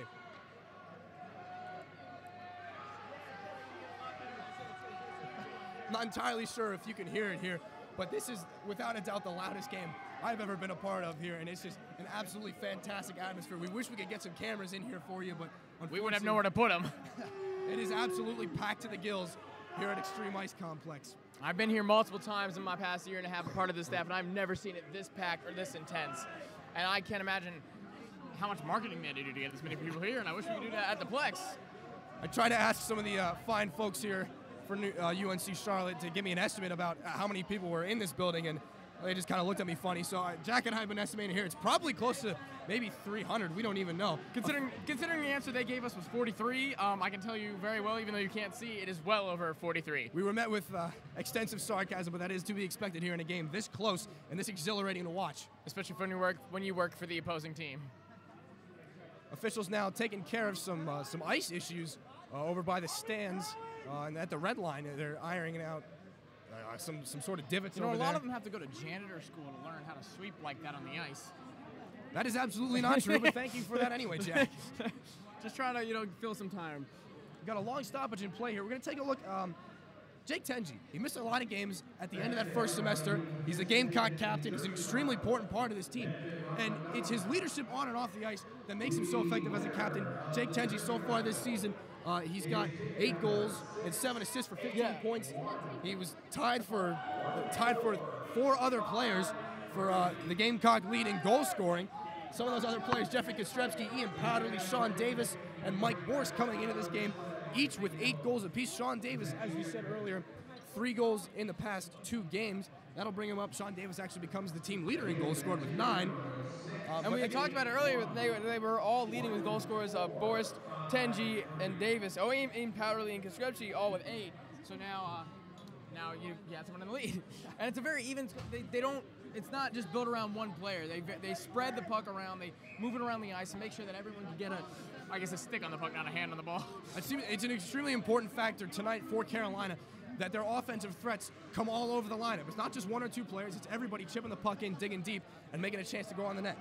Jeffrey Kostrubski now lines up against Arnold, the captain for the UNC-Charlotte 49ers. Kostrubski wins it over. Powderly gets back to Kostrubski, a shot, and off the shaft of the stick of Beaulieu. Carrying it ahead now, Andrew Miller. He skates over center red and now far side blue. Miller to the backhand, a shot, and a big glove save by Jared Ward. He will hold on, and that is an extremely It's a skilled save there by Jarrett Ward. Ward is looking the most confident I've ever seen in the net that I've seen him over this past season. He is cool, comfortable, committed to making sure that puck does not hit the back of the net, and that was just one of the craftiest saves I've seen him make tonight. Absolutely. We saw Jarrett Ward struggle with some confidence just a few weeks ago against the University of Georgia at home. He seems to have rebounded wonderfully from that. Ward takes it behind his own goal. He'll lay it off for a defenseman. The Gamecocks will try to get something moving here on the breakout. That breakout stymied there. It'll be taken away by Thomas Gilmartin. Now it's Chase Weirden, and it'll come up the wall. UNC-Charlotte tries to pressure some more. A shot from the point skitters wide and into the corner. More offensive zone pressure from the 49ers. Finally, the puck drifts out, and it'll come through to Powderly. Ian Powderly checked hard at the blue line. He'll get an arm up, and a nice shot into the face there of Zachary Usinger. Nothing going there offensively for the Gamecocks. 49ers come up ahead. Mishandled puck picked up by the Gamecocks. Jeffrey Kostrepski now. He's got a man breaking. In over the line they come. Powderly. He'll think better of it. Moving in now back to Jeffrey Kostrepski. Power play ticking down here. Or excuse me, the 4-on-4 ticking down here. We go to the last 5 seconds. And soon Carolina will go on the power play. Now here's a chance for Weirden. Weirden picking it up in center ice. Nothing going there. And now Carolina takes it again. It's Grayson Curry.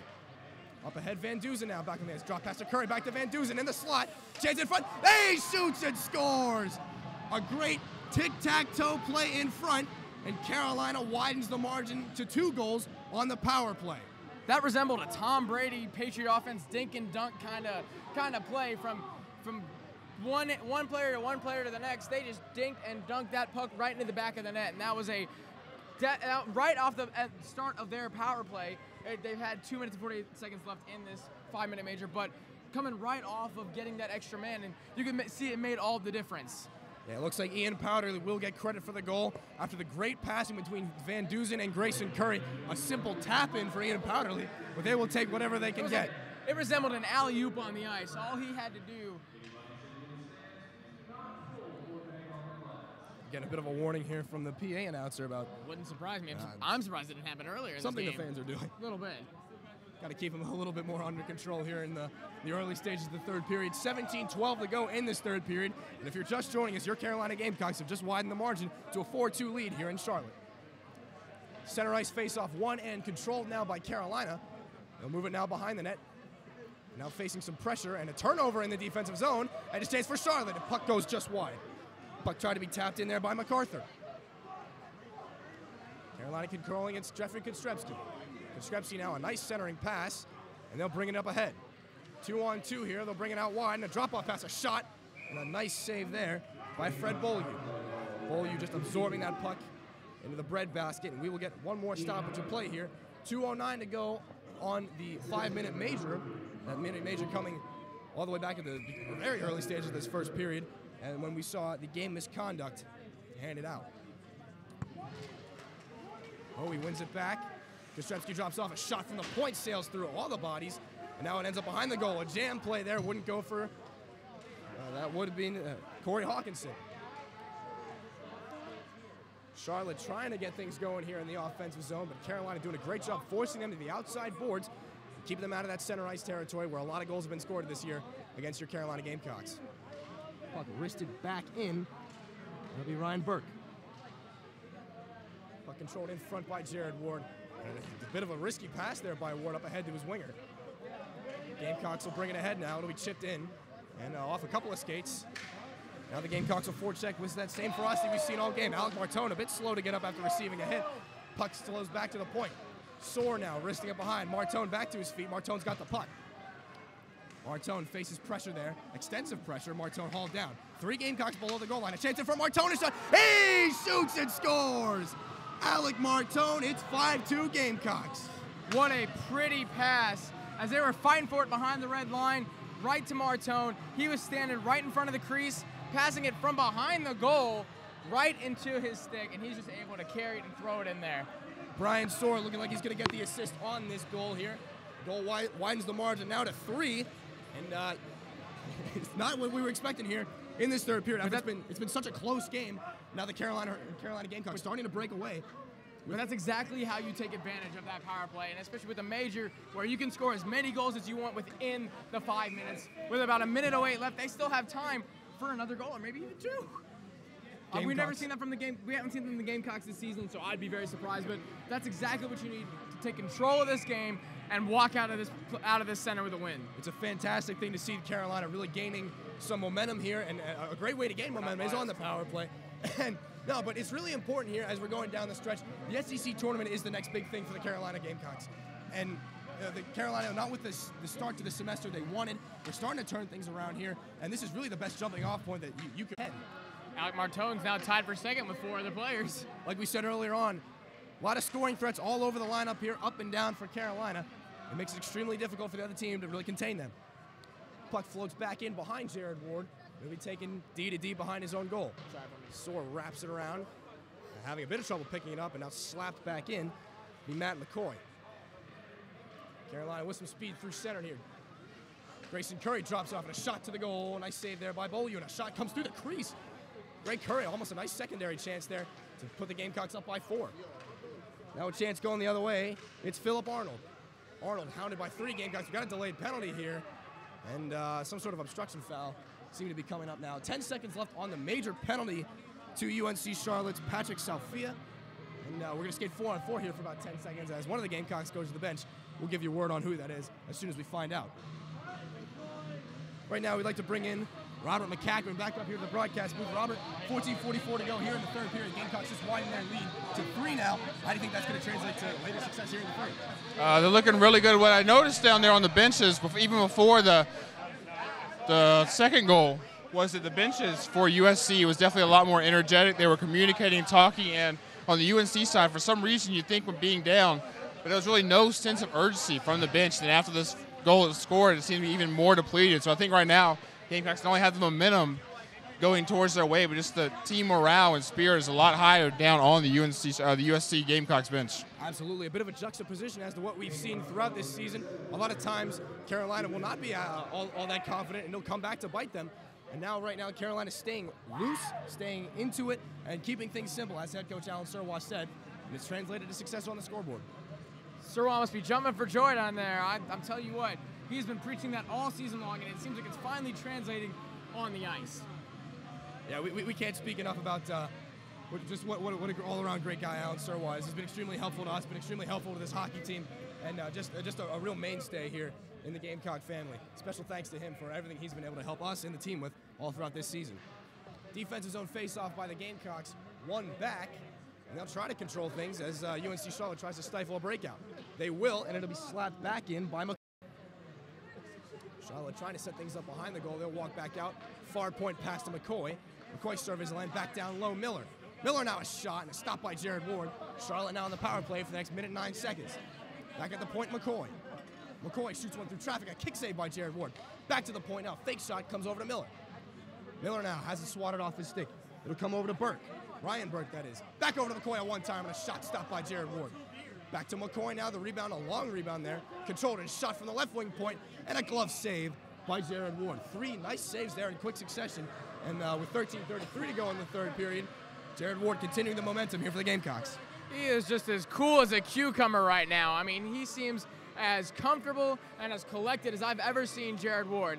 And we actually talked to Surwa earlier today, or before the game, and it seems that Bobby is continuing to have spinal issues. And so Lombardi, while he might not play the rest of the season, he might not play for the rest of his life. And so that's a bigger issue that they'll have to continue to check on. All of our thoughts certainly with Bobby Lombardi. We wish him the speediest recovery possible.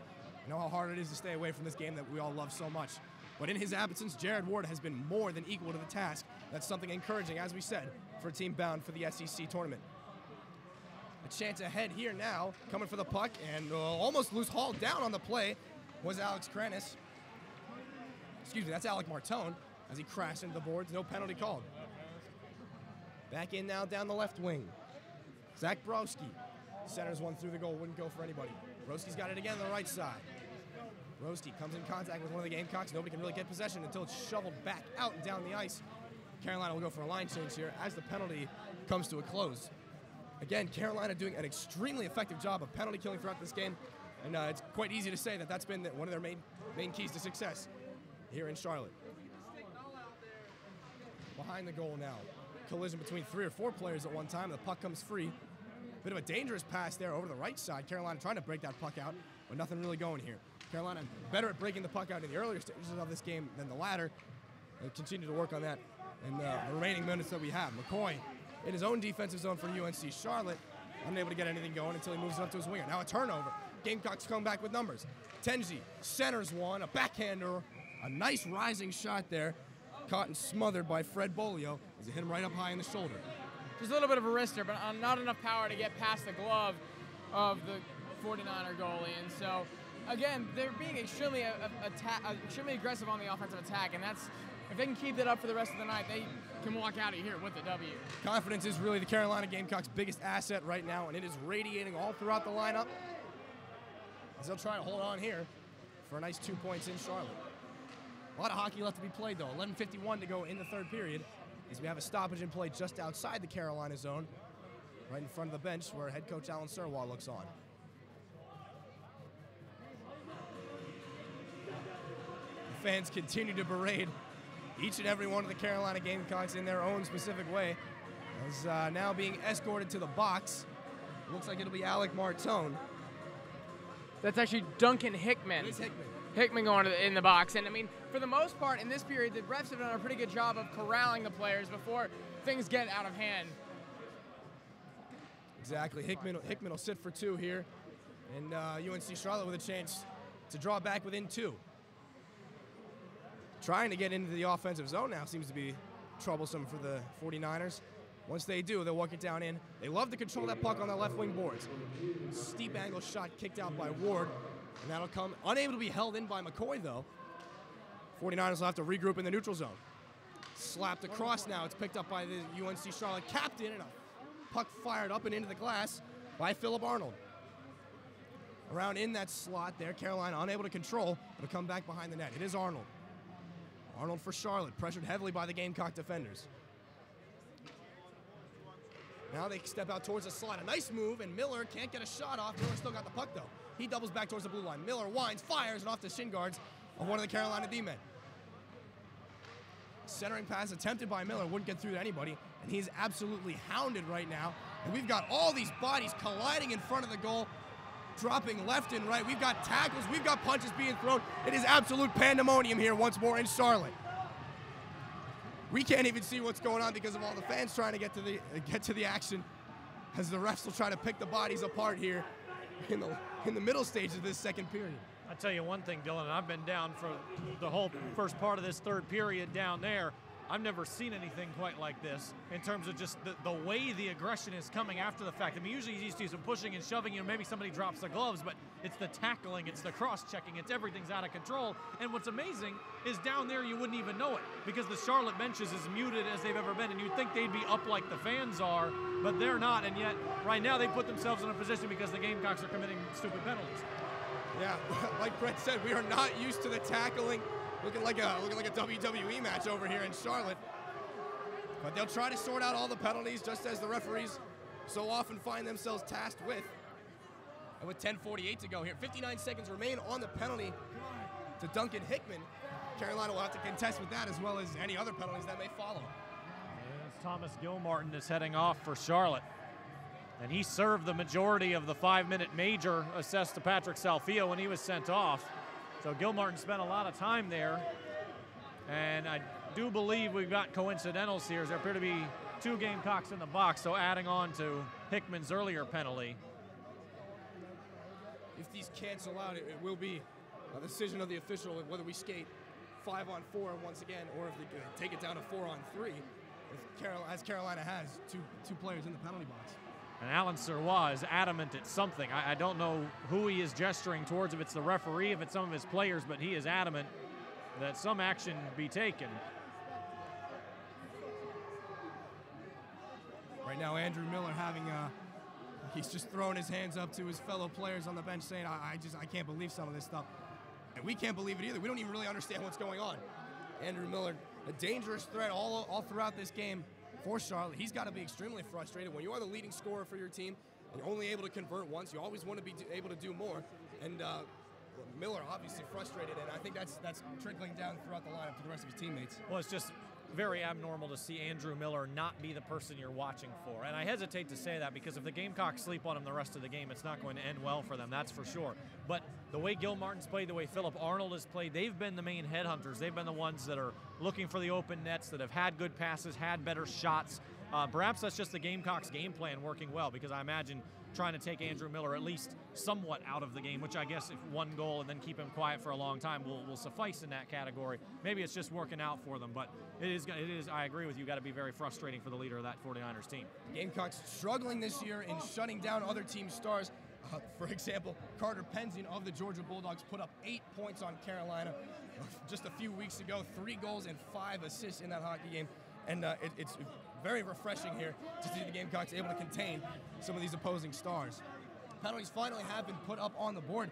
We got a 5-minute major here for Brian Soar. We're unable to see if he has been ejected from this hockey game, but that penalty remains up there along with the remaining 59 seconds on the penalty to Duncan Hickman. In the box for UNC-Charlotte will be Thomas Gilmartin. He'll just be in there for 2, and we will skate 4-on-3 for the remaining 59 seconds. I'm going to head on back down, hand this back to Jack Taylor and see if I can sort out what happened to Brian Soar. All right, thank you, Brett. Puck shoveled all the way back down, and it'll be played by Freddie Beaulieu. Beaulieu behind the goal. Now it comes up the side, Charlotte breaking it out. Arnold over center ice. Arnold pressed heavily there by captain Jake Tenji. Now Arnold down the left wing. He shoots one, and another glove save by Jared Ward. And I cannot praise this man enough. The way we've seen him progress over the past couple of weeks, when we saw him when we were playing Georgia, and the amount of just the tense feeling he had in the net, and the amount of time that he didn't seem right in net, has changed completely to what it is now. The offensive zone faceoff won by the Niners. And they'll control again down by that left wing circle. A shot goes through a bunch of legs. Jared Ward taking some contact from the opposition, but he is able to make the save either way. Nice check there. Swatted out. Now the puck skips all the way down the ice, past the hash marks, and controlled again by the goaltender Beaulieu. Brian Soar just received a 5-minute major, and he will be out for the rest of the game as well for the Gamecocks. That could be a pretty big loss in these final minutes. Brian Soar playing exceptionally here for these Gamecocks, and they'll try to find a way to replace him as adequately as they can, as now the puck comes behind their own goal. Gamecock bench hollering about something else. We will get a whistle, and the official with his arm high indicates we will have yet another penalty here with 9:36 to go in this third period. 5-2 now. The Carolina lead will stand. Now it's going to be Andrew Miller headed to the box for the Charlotte 49ers. He is absolutely adamant. But again, really the frustration's mounting more and more here for the Charlotte 49ers. They're coming off an 8-6 loss just the other night against Wake Forest. And 2-2 to start this semester. Not really the start they wanted. It's again, all these teams trying to gain momentum going forward. And this really, if the game continues to go the way it has, I really don't see the 49ers turning it around anytime soon. Well, the Gamecocks had the luxury of having their entire staff out, I guess you could say, when they had their 5-minute major penalty. So the 49ers are going to have a lot higher of a hill to climb if they want to get as many goals as the Gamecocks did during their 5-minute major. Right now, as it stands, we will skate 4-on-3. Carolina with the man advantage. Taking the face-off now, Corey Hawkinson. He'll able to win it over. Comes back to the point. Kranis a shot and a save. Kicked out by Beaulieu. Rebound coming back to Kranis. Kranis winds up, fires another one, and another save. This time the goaltender will not give up a rebound. We'll have another face-off coming to the right this time of the Charlotte netminder. And the amount of people up top is still pretty similar, but across the ice and on the other side of the stands, it's kind of emptied out a bit, and it's caused this environment to be a little less energetic. Crowd's starting to thin out as the energy has declined, and really the patience of this entire Charlotte building. Chance in front by Kostrevsky, kicked out by Beaulieu, and his teammates will carry it on. Thrown down the ice and ably stopped by Jared Ward. He'll rip one up to his D-man, Alex Kranis. Kranis dropping it off now through the skates of a couple of Gamecocks, and it'll be brought ahead now. With a decent amount of room, it's looking like Sean Davis Davis moving to his backhand, and now on the goal line. He'll throw it back up way too far past the stick of Jeffrey Kostrevsky. Carolina will have to wind it up again. Now, we will say the Gamecocks last year here, or actually at the Flex, they were down 5-2 in the third period and able to bring it back into overtime. So could the 49ers pick off something of their own? And penalty time continuing to take less and less now. We are skating at 4 men apiece here. And we're going to bring back in Robert McCachren, just coming back down from the ice level. Robert, what do you hear? A lot more chippiness I could definitely seen here. Soar going out for the major. There's a lot more chatter between the players on the benches as well. So I definitely believe that we're going to have a lot more physicality, a lot more undisciplined play. And I wouldn't be surprised if we got a melee or something breaking out at some point, because there's definitely a lot of chatter between the fans, players, other opposing teams. So, yeah. At this point in the hockey game, we have seen a lot, but I fail to believe that we've seen everything. We've seen cross checks, tackles, punches thrown, sticks flying all around. And we've still got 8 minutes to go here in this hockey game. Yeah, I'm still waiting for that fight to break out. I'm pretty sure at some point, the way these guys are chitter-chatting each other, it could happen. Either way, here comes by Jake Tenji. He's hauled down, absolutely tackled by McCoy. Arm of the referee goes back up, and a couple of slashes there by Burke on the shoulder. That'll be Alec Martone. Another skater goes to the box now for Charlotte, and he will have unhappy words with the official as he begrudgingly heads back over to join his teammates. Yeah, right on cue. That was a bad penalty there. But you see just the play, these guys are playing with a lot of physicality and a lot of undisciplined physicality. I'm afraid at some point somebody might get hurt out here, too. That was a very reckless play there by the UNC-Charlotte defender. Honestly, you bring up a good point there, Robert. I'm kind of surprised nobody's been hurt yet. We've seen just some of the most brutal plays here, and we're glad to say that so far everybody's okay. Tenji was a little slow to get up there, but he seems to be fine now, and you are right. I mean, with the amount of the scrums and brawls we've seen, it's surprising that everyone's come out of this A-okay. A nice play off the glass there by Burke. He'll carry it ahead for Charlotte. He'll go one-on-one against one of the defenders. Burke weaving into the backhand. And Jarrett Ward being told to play the puck by his teammates after making quite a nice stop there. Brought ahead by Hawkinson. Hawkinson, her centering pass too far. The stick of Jeffrey Kostrevsky unable to pick it up. Burke now throwing it all the way out of his own. That will be Sean Burke. As Charlotte takes it in behind the Carolina goal. Wraparound chance now wouldn't go. Carolina bringing it out themselves. Nice speed here up the wing. Hauled down again, one of the Gamecock players. That'll be Davis once more. No penalties here. We'll have another whistle as the puck covered up to the left of the cage, once again by Beaulieu. Davis shot that on his butt. You cannot see it, and I don't know how to describe it, but Davis was sliding on his butt as he slapped that shot into the crease. Just really a great testament to the effort we've seen now by the Gamecocks throughout these almost these complete 60 minutes. A backhander by Tenji thunders wide. Now hit back out up in the corner. Stripped of it now and laying a nice check is Tenji. Gamecocks unable to hold it in. Puck pops up off the glass into the shoulder of Tenji. The official will blow it down on the offsides call. Fans yelling handball, and unless that rules have changed, I don't think, A, there's no balls in this sport, and B, you can use your hands. So I don't know. Fans, I understand. I don't know. I don't understand everything. The fans here in Charlotte just throwing anything they can here down on the ice as far as words go. The Niners will break it out once more through center ice they come. It'll be a long shot on goal, stopped out, and diving out to whack that puck behind the goal line is Jared Ward. Another shot flipped up off the glass.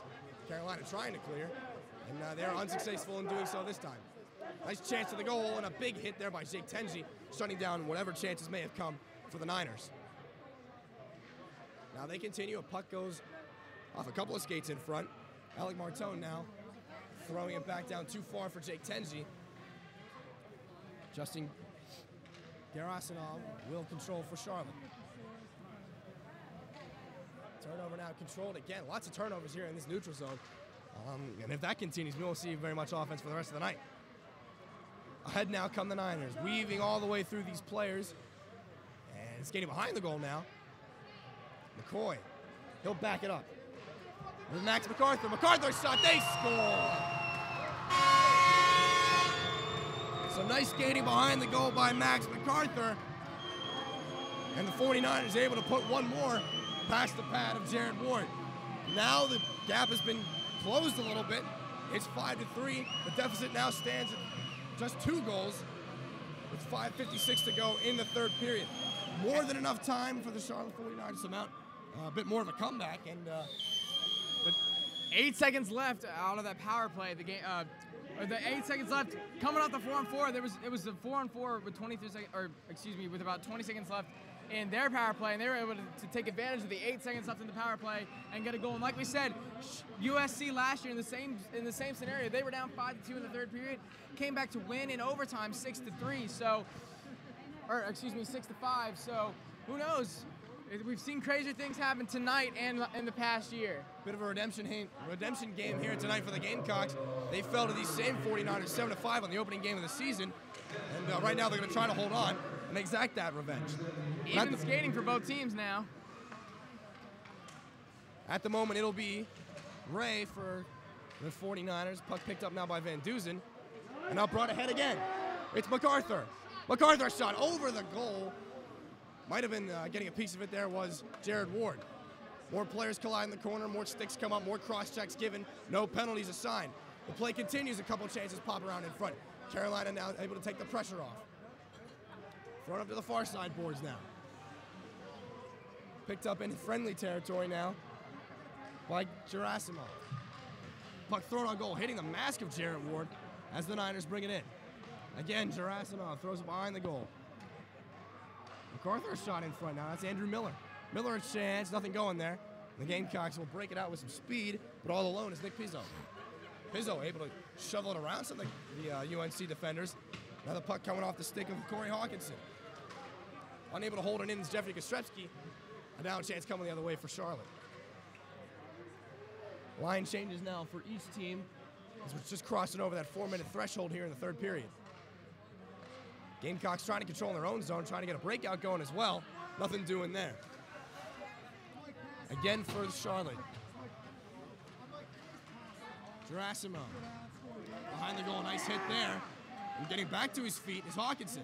Hawkinson can't control the puck now. Charlotte takes it either way. McCoy. Just getting the heat out of a hot kitchen. Will be taken back in Carolina territory by Grayson Curry.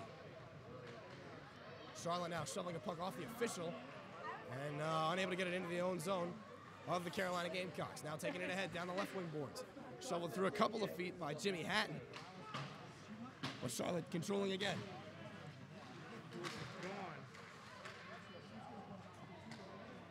Burke now controlling for the Niners.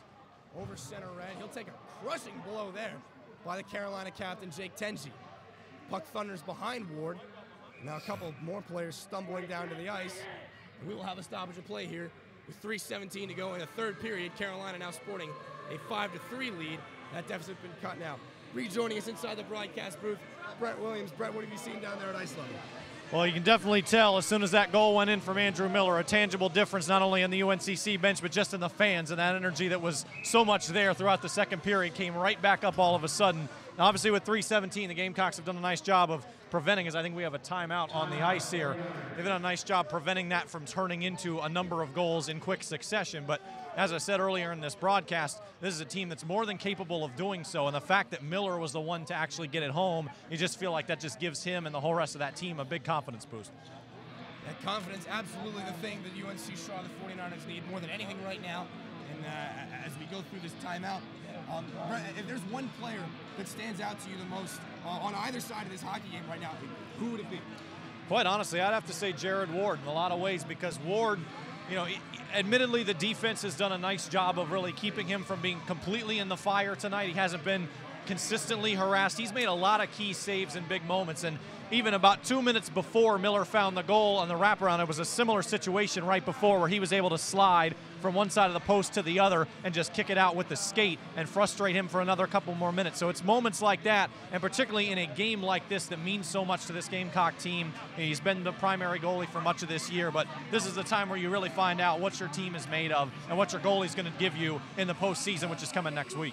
Jared Ward setting up the Gamecocks for absolutely the most success possible here tonight. It's been a great effort between him and also his defenseman, as Ward making a large majority of the initial saves, and the defenseman doing a great job tonight clearing out those rebounds. Namely Nick Nardzliko. A big effort there on defense tonight for the man wearing number 16 for the Gamecocks. Empty net down to our right here. 3:10 to go in the third period. A bit of an interesting choice here by the Niners to pull their goaltender with this much time remaining. But when you've got a 2-goal deficit to work with here in the third period, it kind of makes sense. the Gamecocks have to be careful to not be too conservative here and stay on the attack and make sure that they end this game out as strong as they started it. These 6 players on the ice now for Charlotte, looking like they're trying to smother the Gamecocks in their own zone. Either way, the puck comes all the way back into Charlotte territory. And McCoy's going to start it out from between his own hash marks. Pass ahead. Miller a chance, and a nice centering pass goes just past the stick of Gilmore. In the corner, Charlotte tries to work it out. It comes into the slot, and that puck lifted nicely up by Sean Davis. Clock continues to tick. McCoy all the way back again for Charlotte. Nice crisp breakout pass up to the 49ers captain, and now comes through. Chase down the right wing, and a big save by Jared Ward, stopping the best. That's Chase Weirden. Puck knocked behind the goal again. Drummond trying to get it for Carolina. Nothing going there. 49ers control below the goal line. Pass out in front, wouldn't go to anyone. Trying to chip it out. A great defensive play there. Carolina trying to bring it ahead, looking for the open net, and the puck sails just a few inches wide. Powderly picks it up. He'll center one, and again, missing the empty cage for Carolina. Just about 2 minutes to go here in the third period. UNC-Charlotte with their goaltender pulled here in this 5-3 Gamecock lead. Now a nice chance towards the goal, wouldn't turn into anything, and another shot from the point. Stopped by the stick of Jared Ward. He will corral that puck and freeze it here with 1:54 to go in the third period. Great job there by Jared Ward. Slow down the process of these Charlotte 49ers. Get a whistle, get a breather, and get the Gamecocks able to reset themselves. And that 6-man lineup does not seem to phase Ward at all. He still seems as confident as he has all game, and that's going to be the key. And if they can just pop on him, they had 2 or 3 open netters fly right in front of the crease, and they can just sink one in. They can ice this game, for lack of better words. Gamecocks very close indeed here. It's a total redemption from that 7-5 loss earlier on in the season. But right now, we stick to the present. Another stop by Jared Ward with 1:47 to go in the third period. Faceoff will come to his right. Carolina and Charlotte will both get new personnel on the ice here. And those stoppages of the play is doing a great job of throwing off the rhythm and the momentum of the 49ers. And again, just after a quick shot, he's able to stop it again, and they'll just reset their offensive attack. A lot of quick shots here in the offensive zone for Charlotte. Nothing really able to work so far. Jared Ward, again, doing a great job covering up those rebounds. But you got to think, if one of those puck pops out on a fortuitous bounce, we might be looking here at a 5-4 game with 1.5 minutes to go. And things will be extremely different then. But as it stands, Carolina trying to get some pressure here off of their backs in their own zone, and they're able to do so. Giving chase now to the puck is Philip Arnold. Arnold for Charlotte. A bit of an absent-minded turnover there in the neutral zone. Carolina able to shovel it back again. Fans starting to clear out with 1:15 left in the game. Puck dumped back in. No icing called against Charlotte. It'll be taken behind the goal by Greg Curry. Curry now facing extensive pressure. He'll take a hit up high. Eric White, the deliverer of that hit. Now, the clock within a minute of the final horn here. We're expecting a big push here from Charlotte as the clock continues to move. Puck rimmed around and all the way down. Chasing after it with exceptional speed will be Jack Watson. Excuse me, Alec Martone. Martone behind the goal, sat down again by Zach Broski. Chance to the empty net. Skitters into the boards behind the goal. Broski controls it for UNC-Charlotte. 49ers break it down now. 27 to go here in the third. A nice save there by Jarrett Ward in this place, which was rocking just a few hours ago, and even just a few minutes ago. The place is now quieted down, cleared out, and a shot off the goal post. That time coming off the stick of Eric White. In the corner, inside the last 10. Carolina just looking to control here behind their own goal. A couple of more hits, and the clock hits zeros, and your Carolina Gamecocks will come out of Charlotte with a 5-3 victory over the 49ers. Redemption in Charlotte. Gotta feel pretty good for the Gamecocks looking ahead to that SEC tournament. My name is Dillon Clark alongside Jack Taylor. We're gonna step aside for a bit of a break here. When we come back, we will give you the post-game wrap-up here on the Capital City Sports Network.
1.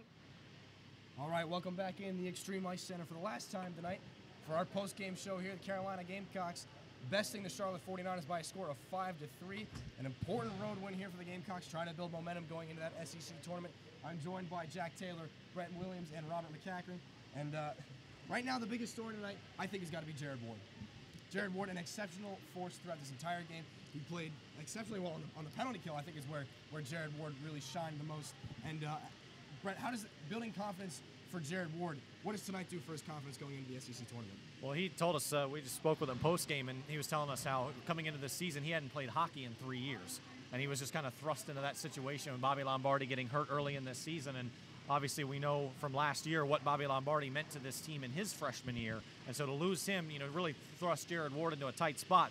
And so for him to come in, and as he said, he actually got some playing time in that first game against Charlotte. So it's kind of come full circle that now in the biggest game so far of the season that he was able to show up against this team. And he credited his teammates, credited just the whole energy that this team brought to get this win. And really the sky's the limit in his opinion in terms of where this team goes from here. It'd certainly be a very different looking hockey game if not for Jared Ward. And another name that really stood out to me personally, Captain Jake Tenji. He's back after missing an extended period of time at the end of the first semester. Tenji making an immediate impact tonight and in nights before. And Jack, when you see the captain out there on the ice, what does that do for this Gamecock offense and just the team in general? I mean, it's just a different presence on the ice and during the play, and you can see what kind of influence he has on the rest of his teammates. I kind of attribute it, or I kind of connected to, you see, like Luke Kuechly for the Panthers. He's the captain of that defense, and when he's not on the field, they don't play as well as they normally do. There's just there's an essence missing from their piece, and that's, in my mind, how Tenji was for this team. You could see it in their eyes and in their body language and in just their pace of play. And so I think it really kind of beefs up the rest of the system and the rest of the attack to have your guy, the guy you look up to, the guy you work around and work with all year, and just shows how much Tenji means to this team. Absolutely, the man wearing the C on his chest, a certain rallying point for this Gamecock team.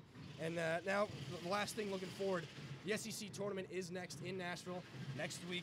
And right now we're going to talk for a second with Robert McCachren. Robert, how did you think the atmosphere on the bench there for Carolina, did it seem any different tonight than it was in games past that you've seen?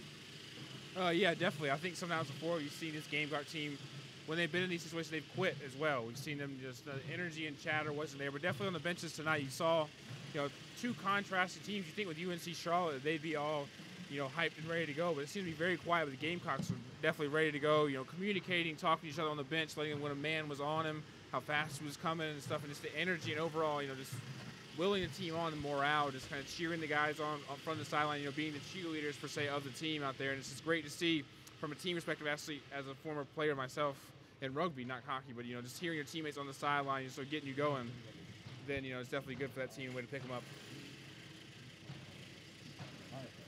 Thanks again for that. Now, one last thing we want to say. It's been just really the atmosphere here. I think it is probably the most noticeable. We haven't really seen an atmosphere like that on any road games, any home games throughout the season. And if anything, I think the atmosphere really, it ended up helping Carolina because they came into this game really the bad guys. Everybody was on them from the jump. And I think it shows a great amount of team resilience and just mental toughness here, able to stand up to these Charlotte fans and the Charlotte team throughout the game. And that takes the Gamecocks to, I believe, 8-9. Check that, 9-9-2. So actually getting up to 500 as well. So a big mental hurdle, if you will, cleared tonight as they go into next week. And it'll be exciting for you guys to see Kentucky next week, who again is new to the SEC HC, but they're the matchup, the 6-seeded Gamecocks and 3-seeded Wildcats. Next Friday, 2 o'clock, and I believe that is Central Time. We will confirm that. I don't know officially, but in any event, at some point Central Time next week, either 2 o'clock or 3 o'clock Eastern, that broadcast will be live from Antioch, Tennessee. And Robert and I have had the pleasure of calling those games the last 2 years. Jack, you were there on the sideline and provided some excellent analysis for us. Now you get to take over as one of the 2 primary commentators, and Dillon, it's your call as well. So have a lot of fun, because that you talk about an atmosphere, and Nashville's quite something. Absolutely, something I've been looking forward to all season. Even when we came on, I was just a camera guy, and now it's been an incredible experience for me, just working my way up and getting to call the game I love for a school that I've come to love very much over the past few months. It's really just an incredible experience. And Robin and Brett, we want to thank you guys. It was a really special opportunity to have you on tonight. A lot of sentimentality to it, and it's always nice when we get to travel and meet up with y'all. And I remember this game last year and how hectic it was and how long of a trip it was. But it was one of the better memories of that season. And again, one of the better memories of this season will be calling this game with y'all and getting ready for Nashville. As we will have to take the reins for ourselves, won't we, Dylan? Yeah, it's a lot of stuff going forward. Yeah, Will that about wrap it up for us? Yeah, I just want to say, and I know Robert will echo me on this as well, but we appreciate you guys so much of, first of all, just continuing the CCSN, because this is something that really we put a lot of time and heart into, and just to see it continuing and to see, you bring in the pictures of Gamecock hockey and even some other sports, hopefully, if that works out to the fans. I mean, we saw what it did and what it means to these fans, and to all of you fans at home listening, we appreciate you being with us for the last 3 years and for sticking with Jack and Dillon, who have done an excellent job really carrying on the torch, and we're excited to listen to you guys next week in Nashville and see what you bring to it. What you got, Robert? Oh yeah, most definitely. Just like you said, Dillon was kind of in your same shoes, where I was a camera guy, and then things happened, and I became color guy. And for the past 2 years, we've worked our tails off pretty much to just get this to where it is now, and to see you guys coming here doing the same thing we're doing. It's just great to see coming full circle and seeing you guys taking the reins now. It's definitely something that we were, wondering if it was going to happen, and then you two guys came along, and here we are and ready to rumble for Nashville. Absolutely. It's been a fantastic experience for all of us who've been so lucky to be involved through it. We look forward to Nashville. We hope you join us for that. We thank you for joining us tonight on this presentation of the Capital City Sports Network. Your Carolina Gamecocks besting the Charlotte 49ers by a score of 5-3. And that'll wrap it up here for Jack Taylor, Brett Williams, and Robert McCachren. Special thanks to you two for joining us. My name is Dillon Clark. Good night, Carolina. Forever to thee.